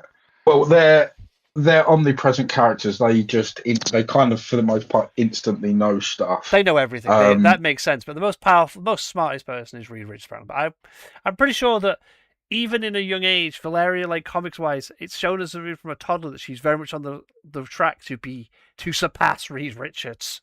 Yeah, well, so technically their ability rank together are both multiversal level intelligences, which means that they can think multiversally when it comes to creating things and understanding things. Whereas someone like Tony, his intelligence level is classed as real world applied genius. You know, like I say, he's a practical person. You know, he will see something, he can see how it's gone wrong. Whereas also, Valeria. Yeah, I also understand why Moon Girl is nothing short of gifted. She constructs a secret laboratory under her own school. What the hell, Lunella? Yeah, I mean, so it was her and so within the more modern stuff, it's her and Dan the Dinosaur. I still no. There's another character. There is another character who is incredibly powerful. Although they only show it in a certain way. Kid Kaiju. So Kid Kaiju is a kid who anything he draws becomes becomes real. In particular, monsters. He's great at drawing monsters. Um, and in his storyline, it turned out that these things weren't just. He was actually originally thought it was just the stuff he was drawing was coming to life until he drew Fing Fang Foom, and he turned around and went, and Fing Fang Foom is an intelligent monster, and he was like, "How did you bring me here, child?" And I was like, "What do you mean? I created you?" He's like, "You didn't create me, but you just dragged me from where I was." And it turned out that his ability that he was actually working on was he was conceiving character monsters from different universes, different realities, and he was then putting them on paper. But in one of the other bits later on, Devil he dinosaur. he conceived of a machine, and he drew it, and it came to fruition.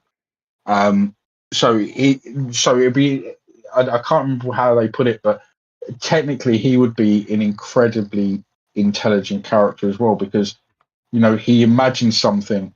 I guess, to be fair, I guess he's kind of on the same level as Forge, because yeah, it's something that he can imagine, but he doesn't technically know how it works, but he can draw it and it works the way he imagines, but fully functional, right? So like if he envisioned a washing machine, he doesn't necessarily need to know how the washing machine works, but once he's drawn it, it's there. Someone could then take it apart and go, "Oh, this is how you can remake another one of these."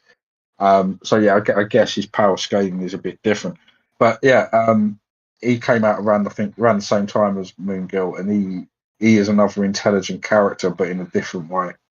But well, once again, not on the. I always forget that Moon Boy. I always forget that Devil Dinosaur was first invented in like the 70s with Moon Boy.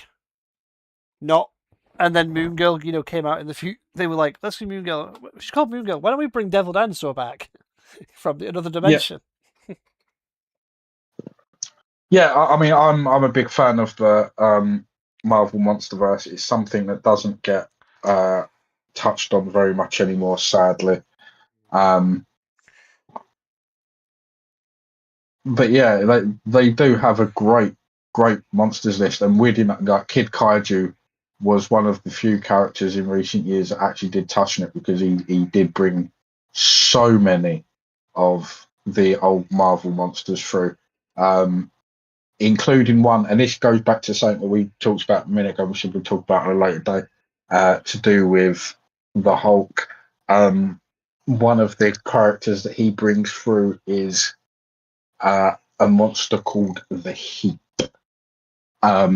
Now, not necessarily a Marvel monster, but the Heap is a deep cut, because back in the days of pulp magazines, so before comic books, the old pulp books, there was these were written texts that had really beautiful illustrated covers, and the Heap was renamed to become the Heap in later issues, reprinted issues, because the Heap's original name was the Incredible Hulk.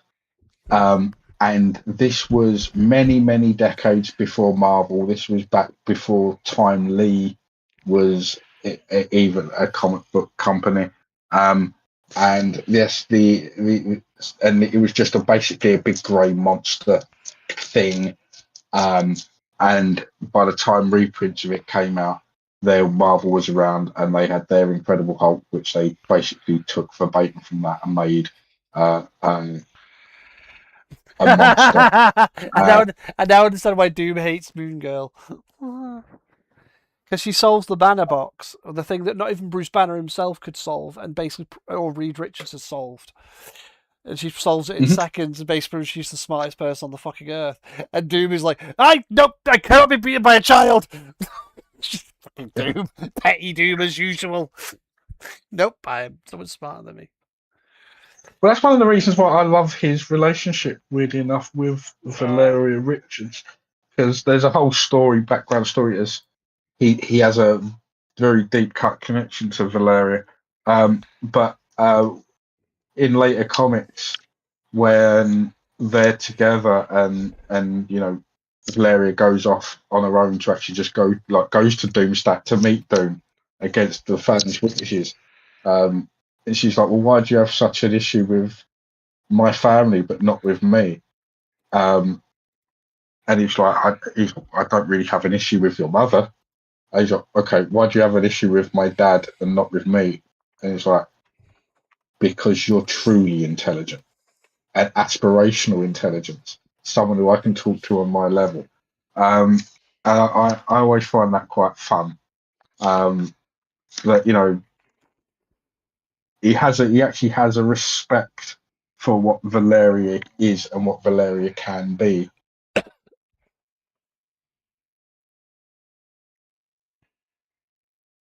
But yeah, well, I think we've diverted from the original topic enough now. I will admit, there are two characters I want to appear in the MCU. I do want Moon Girl and Devil Dinosaur to show up because I really would love to see that. I'm not gonna lie. Well, I do. I do. I would like to see that. Once again, a character I've just mentioned. I would like to see Fing Fang Foom.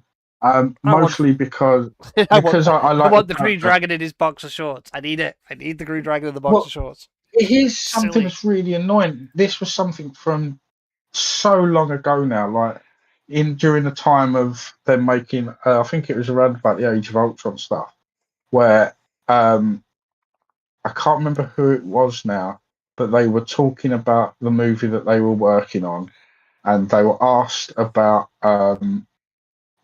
I think it was Kevin Feige, and they asked, is there anything you can tell us about the next film? And he said, alliteration and purple shorts, and that's all I'm gonna say. And the most alliterative character that wears purple shorts is Fing Fang Foom, the three Fs. And he's purple. And I really, really wanted that, and I really wanted the MonsterVerse to come about, and it never did. And he is such an iconic character from the comic books. He is such a fun character to deal with. And I just think that you could easily do something with him in a one-off, even if it's just a one-off film that doesn't need to connect to the overarching stories or anything. Just a hero, really, and once again, it doesn't kind of matter what hero. Hell, it could be a Hulk one-off, or it could be it could even be Ironheart. It doesn't kind of matter. But the thing would be it's Fing Fang Foom. What I love, by the way, is Lunella is like, there might be a going off topic still again. Is that we've gone off topic badly at this point after this. We've discussed most of the film. We don't want to really discuss more because unfortunately the thing we don't want to do is make so people don't have to watch it. That's the thing. We've discussed enough of it that you know the overall plot, but you're not going to know the details, the finer parts of it. But the one thing I love is that Lunella is, she's a super genius intellect, skilled inventor and engineer. But she cannot fight worth shit. No, I know she needs Devil Dinosaur to do all the battle. Because her entire thing is she is dexterity, defense efficiency, and dexterity each a 1% threat to a creature. She's basically, because she's legally blind without her glasses. Like, you take away her glasses, she physically cannot see, and everything. Yeah. And she's also a very, very small child. And uncoordinated. She has no hand-eye coordination. She's just like, She's just a bit... Basically... She's funny. Basically, she's blind and dyspraxic. Yeah. Which is not a combination for a hero. No, but she is absolutely intelligent as shit, to the point where even Reed Richards and Doom haven't been able to open the banner box, and she was. To which Doom is pissed off at that, and I love it. He's got a new enemy to be petty about. No one's allowed to be smarter than me. Yes, they are. Shut up. Lunella has applied to the Future Foundation on multiple occasions, and although she's listed tested in the top 3% of the population, her application was completely rejected for unspecified reasons. Reed Richards doesn't want anyone there smarter than him. Let's be honest.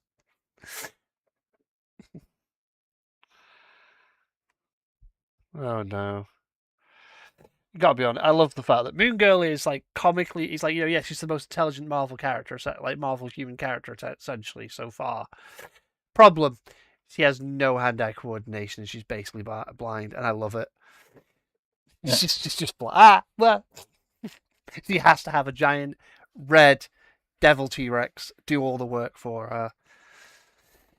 I think that it just is the perfect combo. We gave her. She's terrible at fighting, so we gave her a dinosaur.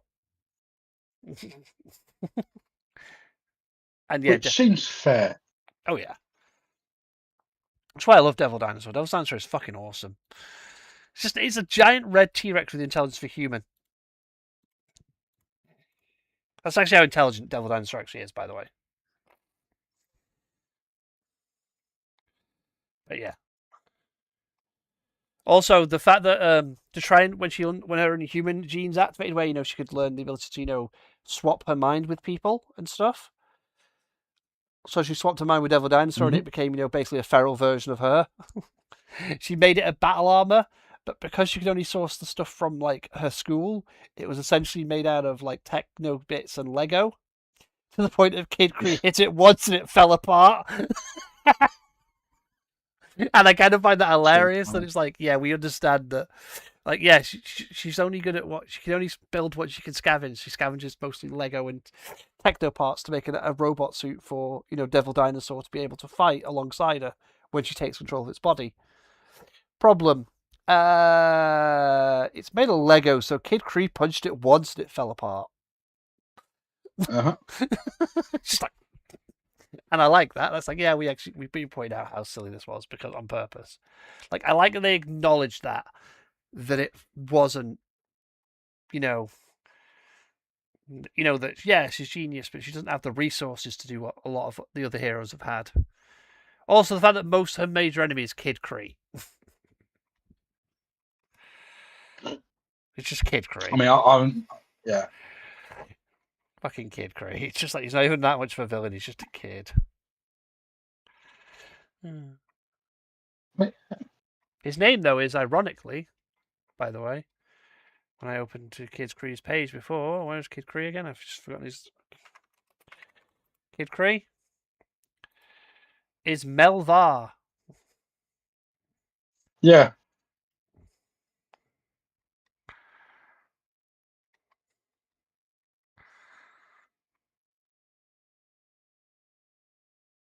I have watched a couple of the episodes of Moon Girl and Devil Dinosaur. I enjoyed that show a lot, but yeah. Sure. Yeah. But yeah. I am going to call it here today because we've discussed Brand New Day a lot. We've discussed a lot about Brand New Day. A lot of plot. I am happy because it was essentially a rejigged version of. It was a better version of, I'm going to be honest, the comic Brand New Day, because Brand New Day in the comic, I'm going to be honest, because it was, the whole Brand New Day in the comics was the comic that followed directly on from, One More Day, was like a reset of all and they did it really badly, handled it badly, like it's all Parker's growth and everything that he'd gone through had reset. I like the way they handled this, where it was, no, it's not reset his growth, it's that he cut himself off from everyone, and because of it, his mutation's gone wrong. His mutation's been in control because his body's trying to adapt for the life he's chosen. And as you said, I will admit the organic webbing scenes, the first bits being straight up just from Tobey Maguire's, and then when he's using the web swing through the city, being like the shots and everything being Andrew Garfield shots and stuff, and that, and then that final bit where he embraces being no, I'm both is just. It is like, this is Spider-Man. This is comic Spider-Man. This isn't Tobey Maguire, Andrew Garfield's combined, or combined to make a new Tom Holland one. This is straight up, this is the comic Spider-Man. Finally in live action is on the screen. Like, and with some fantastic, fantastic costume as well. Yeah, comic accurate costume looks beautiful. It's just so good. I love it. Also, Frank being, I'm sorry, when he wakes up. I love Frank in that bit. It's like, But yeah. did I just see the Punisher cry? No. No. It's just like, yeah, it's like, it is literally like the relationship they have in that film is they're brothers. And I think that's such a way of doing it. Of instead of having him like adopt Frank as like, a new surrogate father, like, Tony was basically to him, having them become like brothers is such a good way of doing Yeah. it. You know what I mean? And Yeah. it's so good, and I'm like, I love it. Also, being the origin of one of the first X-Men is also that made me happy. Also, did you not hear the Spider-Man theme tune from the animated show play during the film? Well, they have been used. They've used it a couple of times in Tom Holland. Yeah, the fact that it's like it's clearly Marvel. It's like Feige understands.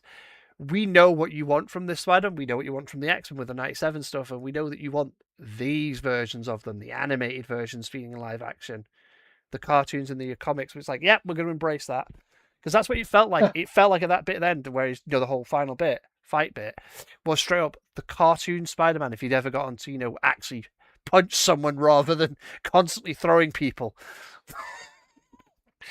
You know what I mean? Because in the original in that cartoon, the censors would not let them have Spider-Man throw a punch, so he had to throw people constantly. It was never thought or an object at them.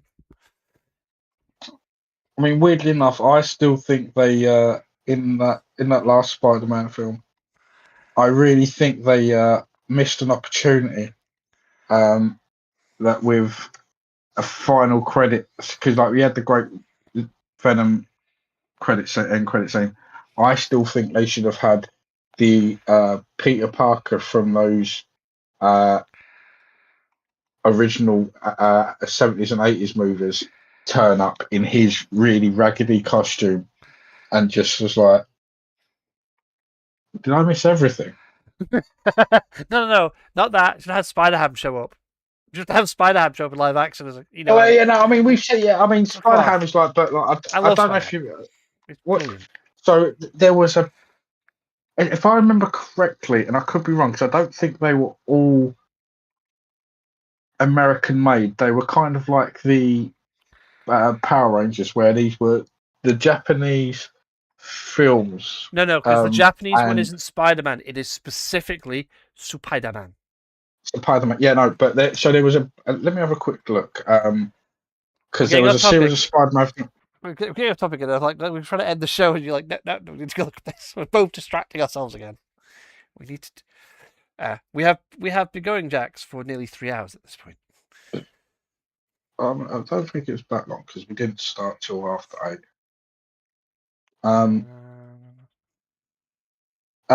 Yeah. 1977. These were American television. I thought they were something else.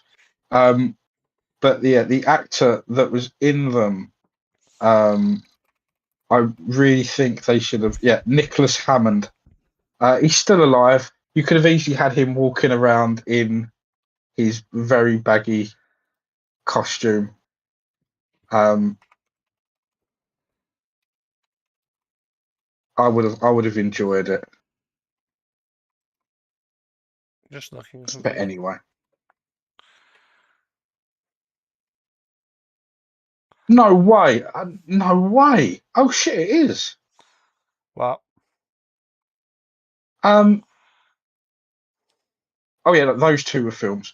Yeah, so the guy who played Peter Parker in the 1977 to 1981 Spider-Man films, / TV shows, was Frederick Von Trapp from The Sound of Music. Yeah. I didn't realize that that's what he did. That's hilarious. That has kind of half made my day.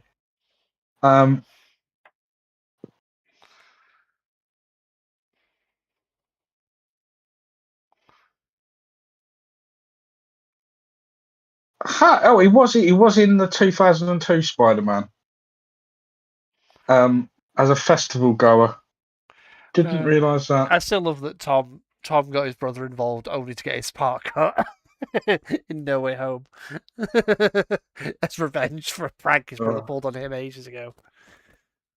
Yeah. I love that part that Tom was like, I'm getting my own back on him. Well, no, it wasn't a prank. The reason that they was put upside down, it was because they were on set together a lot. I was on a car journey back where it was so they've been filming the scene where Dr. Octavius keeps holding him upside down. And they'd been doing that for like 2 days straight. And he was sitting there, he was like, in the car back, he was like, I'm absolutely knackered. My back is in so much pain. My head is killing me. And his brother turned around to him and went, "You're an actor. You're being Spider-Man, and you're bitching about a little bit of pain." He was like, "Just get over yourself."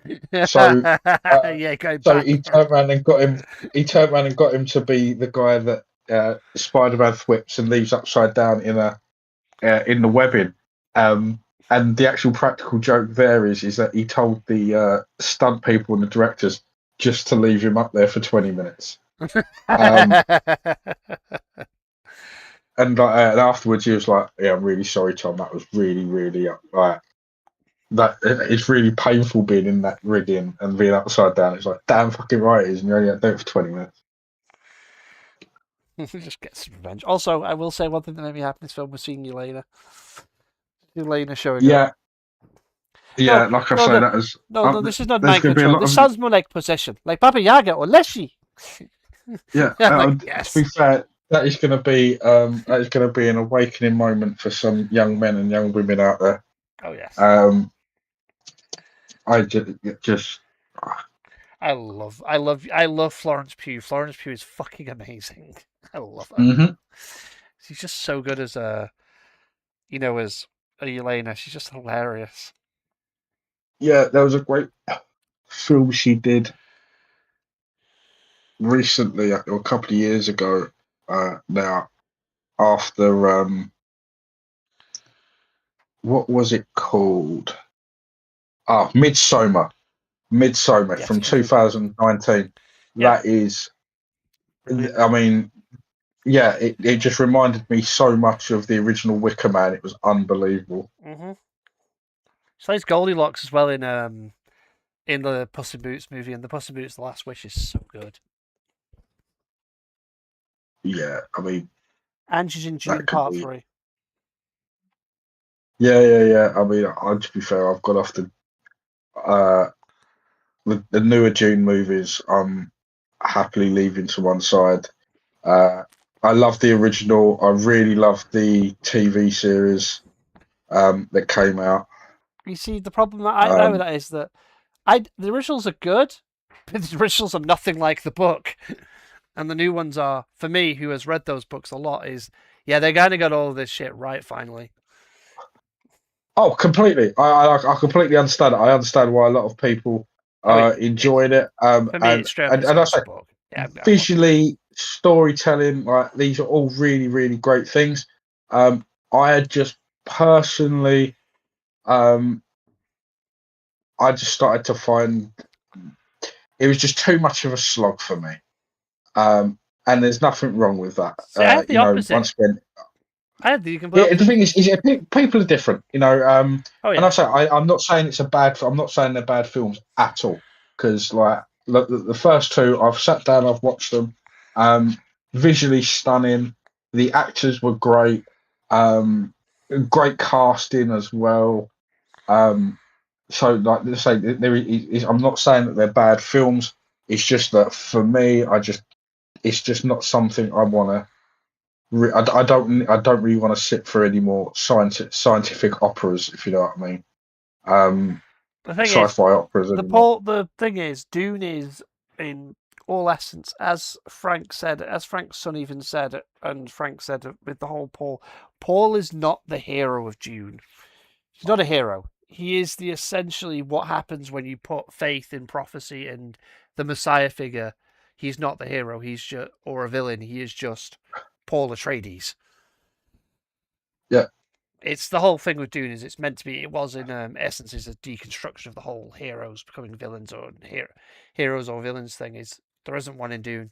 Paul is just Paul. But also, I'm just happy that this is part 3, which is, and the guy that made the first 2 is basically the reason it's coming out so soon. He didn't want to make this one as soon as he has to make it, Yeah. but the contract he's got for another set of films, unfortunately, means that he's not going to be wouldn't be able to make it when he wanted to, because that's for like a franchise for going to be away for stuck on that franchise for a while. So he's like, fine, I'll get it out on one condition: I get the movie out. I can do the last Dune movie now. But because it's the same director, we've got his vision. And he's like, yeah, it's a complete story. I wanted part 1 to be the basically the first book, part 2 to be like essentially bits of the first book and bits of the second book, and part 3 is the end, where the weirdest thing happens. Of Dune is also the franchise that honestly asks you the question, would you love me if I was a worm? And I will never not remind people of this, because Dune is fucking weird. Yeah.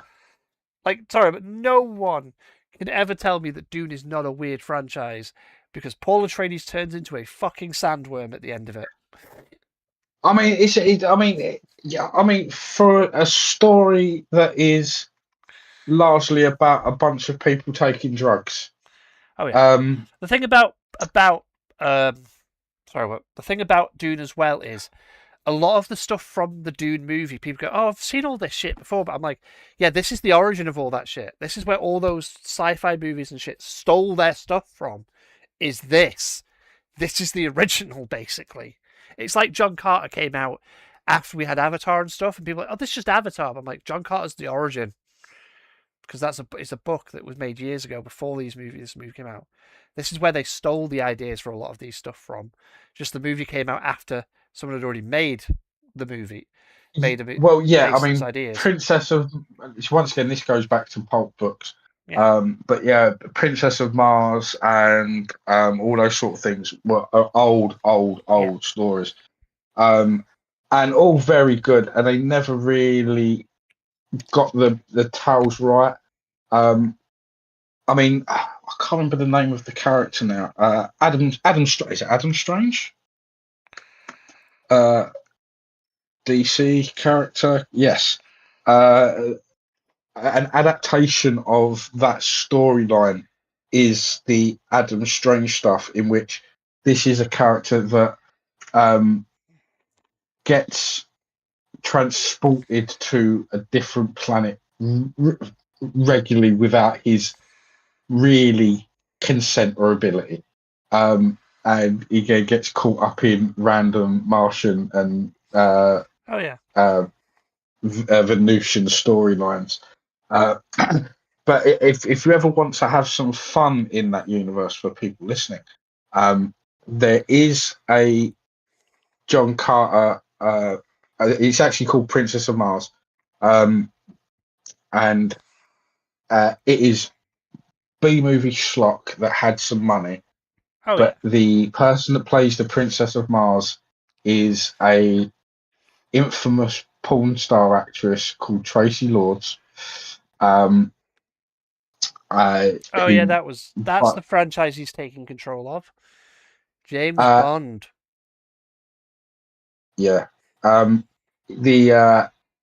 there is a great scene in it where they're in the princess's palace, and you've got this beautiful, like, they've got these big open windows with this beautiful painted backdrop. And at one point during the scene, the backdrop falls down and lands on the wall. So the skyline sort of, you can see it change where the thing's fallen. And no one bothered to say cut. They just used that as the finished article. And the movie is interestingly funny. Oh yeah, shall we say? But yeah, Dune is, as I say, it's a lot of sci-fi tropes and stuff in sci-fi films come from Dune. Warhammer 40,000, for example, my absolute favorite franchise, and like British franchise, like straight up, the Navigator Guild is stolen from Dune. It's the Navigators from Dune, which become the Astropaths, and in 40k it's the Astropaths and the Navigators. They're psychers who can see through the warp and the whole Warhammer 40k thing of adherence to calling AI abominable intelligence is straight from Dune. They refuse to use like actual thinking computers, because that is heresy. The regression in 40k is part of it. Like the whole God Emperor of Mankind is stolen from it. And so on. Like, so much stuff in 40k is inspired by Dune. It's the reason why melee combat is so prevalent in Warhammer 40k over ranged combat, because Dune did it like kind of first. Because like the biggest thing that made me so happy seeing it in that Dune movie is the fact they were fighting. A lot of the fights were done with like hand to hand rather than shooting, Yep. because that is a big thing in the Dune universe of shields. Those shields are meant to they work on the principle of the faster something is, the shield stops it. So like combat is like hand to hand, because guns are too quick. You have to present specific types of weapons to overwhelm the shields, basically. And it's it's a universe that is beautiful, magical, and I love it, because I get Dune's not for everyone because it is a slow film. But I will say this with the first film, I didn't even realize we'd gotten to the end of the film when the credits started, until the credits started rolling. Yeah. That's how good that film was for me. I was, holy shit, I was just, whoa. Well, just because you talked about Warhammer, and before we go, for anyone out there that's interested in Warhammer stuff, the newest Armageddon big box set isn't doing very well. And in particular, it's not doing very well in Holland and Germany. And as long as you don't mind the rule books being in German or Dutch, you can start picking up the the big Armageddon box for about between half price and between 25% and 50% off box retail price at the minute. So if you just want the models, go on Dutch or German Amazon. Oh yeah, but reality, the thing about it is, right? Excuse me. With the Warhammer stuff is, I think the other thing is Games Workshop might not have realised that currently, and even it happens with me, the 3-year cycle of redoing the game every 3 years killed my love for playing the game. I love the lore, and I'll still read the lore, and I'm never going to say, oh, Games Workshop shit, because I don't think they are. I think the thing is just that people are tired of, like, why do I have to buy a bunch of new books every 3 years? And I think that's probably what's happening. I think they're finally realizing we don't want you to redo the game every 3 years. Do what other Well, systems. unfortunately, Games Workshop relies on it. They do. Weirdly enough, more than anything else, Warhammer, the 3-year cycle with this Warhammer stuff, when it does get released, it's actually one of their most profitable times for the company. And this time around, it hasn't happened like that.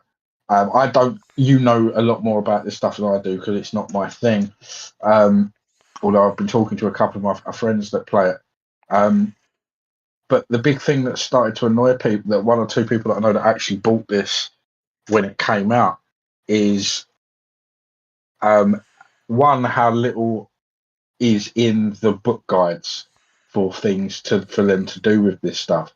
But also they've made a load of amendments almost straight away, which means you have to print out a page to stick it in your book, because one or two of the rules aren't rules anymore. Literally almost from day one of release, and it's like, well, this is an unfinished product, right? But yeah, if you want cheap models, you can start buying these boxes incredibly cheap at the moment. I know that there was a retailer in Holland. I assume they've gone now, but they had the big box stuff on there for just over £100, which is they usually sell for over £200 plus. Is an incredibly the Armageddon box is cheap £200. How much is the Armageddon box? Armageddon box, it's probably only £100. They sell those boxes cheap. cheaper than what they do for normally. I don't know if I can still see it because it might not be in, available on the website anymore. So price, the common price listed at the moment is between the current starter set is 185 to 200. The current starter price for the Warhammer 40,000 starter set, the official starter set, the current one, is 155 quid. So I've got it here on. So yeah, what I'm looking at here, the Armageddon 11th edition set, average pricing is between 185 to 210 £. Because you gotta admit, it might not be in production anymore. So no, that's the new one. That is the new one that they just released. No, the Armageddon set is the limit is like Indomitus was for last edition. It's a limited run set before they run the main starter set. The main starter set isn't called Armageddon; it's just called Warhammer 40,000 starter set kit and has less models in it. Armageddon's like a limited release box, basically. Oh well, either way, you can even better than you can. There's places in Holland you can buy it and have free delivery over here for 100 quid. So that's still cheaper than the 150. Yeah. So RRP was 185 quid. Yeah. So it was 185 quid in the UK.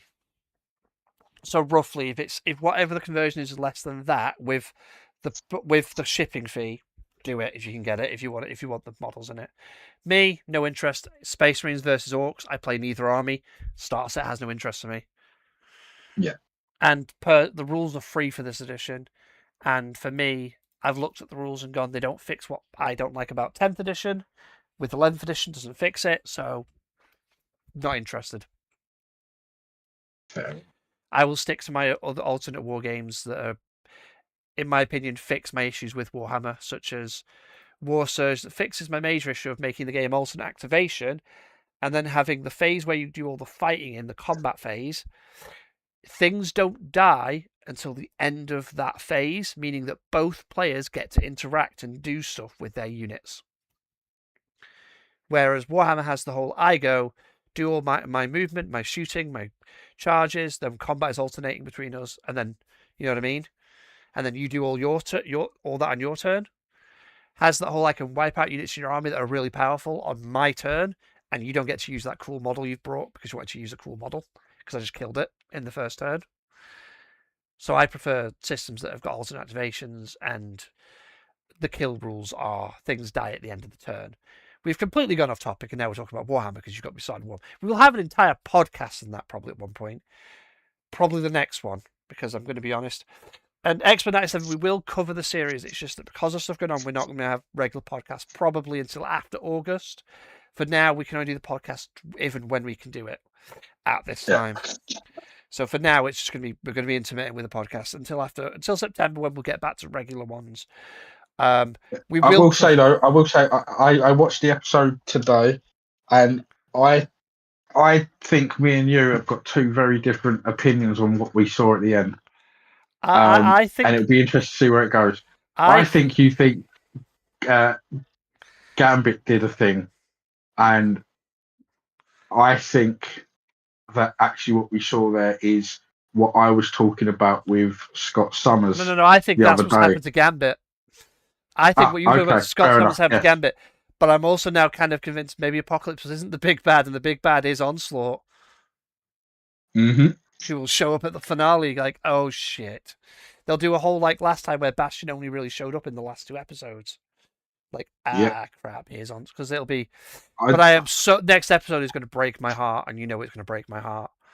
Yeah, I mean, story wise, like I was saying about how Gambit was going to come out at the end of an episode and not at the beginning of one. Just the way that they have been, and because I've literally just come off of a course about storytelling, the amount of foreshadowing I have seen for Onslaught has been. I mean, it's been like Chekhov's gun, and if they don't do something with it this season, 100% it's next season, because you can't show these things and then not fulfill the purpose of them. Yeah. But, oh god, that that sequence at the end of the episode with them with Apocalypse's corpse and the card, and it's just stupidly going, look at this. It's like, oh no. The reason why I know the next episode's going to break my heart is because we both know who's going to encounter Gambit. Yeah. And it's going to break everything. It's going to be. It is going to be the whole. Oh no, this is going to break everything, isn't it? That's going to break my heart watching that, having Rogue have to fight Gambit. I mean, I'm wondering if, once again, this might even all be a complete redirection, misdirection. Sorry, and a lot of that story is going to get wrapped up in one go. With the fact that we see him, they attack him, thinking he's the big bad, and all along he's like, no, he may have resurrected me. This may be a new form and set of abilities that I have, but I'm still Gambit. Like, it'll be really I am funny not. if the next episode, right? The next episode, yeah, opens with Gambit talking to Sinister and telling Sinister to do something to him. Yeah, I would love it if it's full on Gambit going, I need you to limit my powers. I need you to do because this. I reckon they're going to, weird enough, the way that they wrapped up a couple of things, I reckon that is going to get wrapped up really rapidly because it's a misdirection. It's not going to have fully worked on him for whatever reason. Even if they turn around and say, actually, it's because of what Sinister has done to him in the past. Yeah. That it doesn't fully work on him. I know that fully Remy and Rogue is going to break my heart though. Watching even if he isn't the bad guy, because you know how it's going to go down between with that, because it's Rogue's at this point it's just accepted the point that she's lost everyone that she cares about. Yeah. And then having Remy just there, it's just going to send her over the edge. But anyway, that is this week's podcast. I'll be back on Sunday with the normal live stream. I think I'm going to continue streaming the game I streamed some more Pal World and stuff. We are going to bring some new segments to this eventually. We are looking into trying more segments. If you have any suggestions, leave them in the comments here. Join the Discord. Leave them in the Discord for comments for what we could do to improve this. We were thinking of adding a news segment where we'll talk about some relevant gaming news and stuff at the end of the show. We kind of want to do some more stuff than just ranting about the same thing because at this point we've talked about Brand New Day. Brand New Day is amazing. I've loved the film. The end credit scene, that is not disappointing, but it's not really a spoiler. It is just literally a thing of telling you Spider-Man will be back. Yes. That's all it is. But we already kind of knew that they're not going to be getting rid of him anytime soon. Oh, yeah. The thing about it for me is I was just more hoping it would have been... I'm not going to lie, hoping that it would have been like what Multiverse of Madness had at the end, or the last Spider-Man did, where it would be a trailer for another trailer for Doomsday that no one's seen yet unless you watch this movie. So they won't. Weirdly enough, I kind of would have liked it because we know that they're doing a redo of Endgame. Yeah. And I think it would have been nice to have had an extra scene from Endgame with Spider-Man in it. One of the ones that were cut that would be coming into this new thing. Yeah. And that being sort of like a teaser trailer for that, because that's coming out, is it next month? I don't remember. I know that Transformers, the 40th anniversary of the original Transformers movie, comes out in September, and I'm going to watch that if it's at my local cinema, just because it's the original Transformers movie, and I know I will cry at a certain scene again, because it happened the first time I watched that show as a kid, and I know it'll happen again, because it happened the last time I rewatched that movie. Because I know. I personally, I mean, I've got 2 copies of it. I've actually got a VHS copy somewhere, and I've got the DVD redo of it. It's one of those films that I will watch every now and again, but every time I finish watching it, I am very much in the case of, why did I just watch this? Not because it was such just a toy thing that it start like I always go into it watching it as if, oh man, this was the film, and then you get to it's like, oh man, this is the film where they were just like, buy toys, new toys, all the old characters are gone.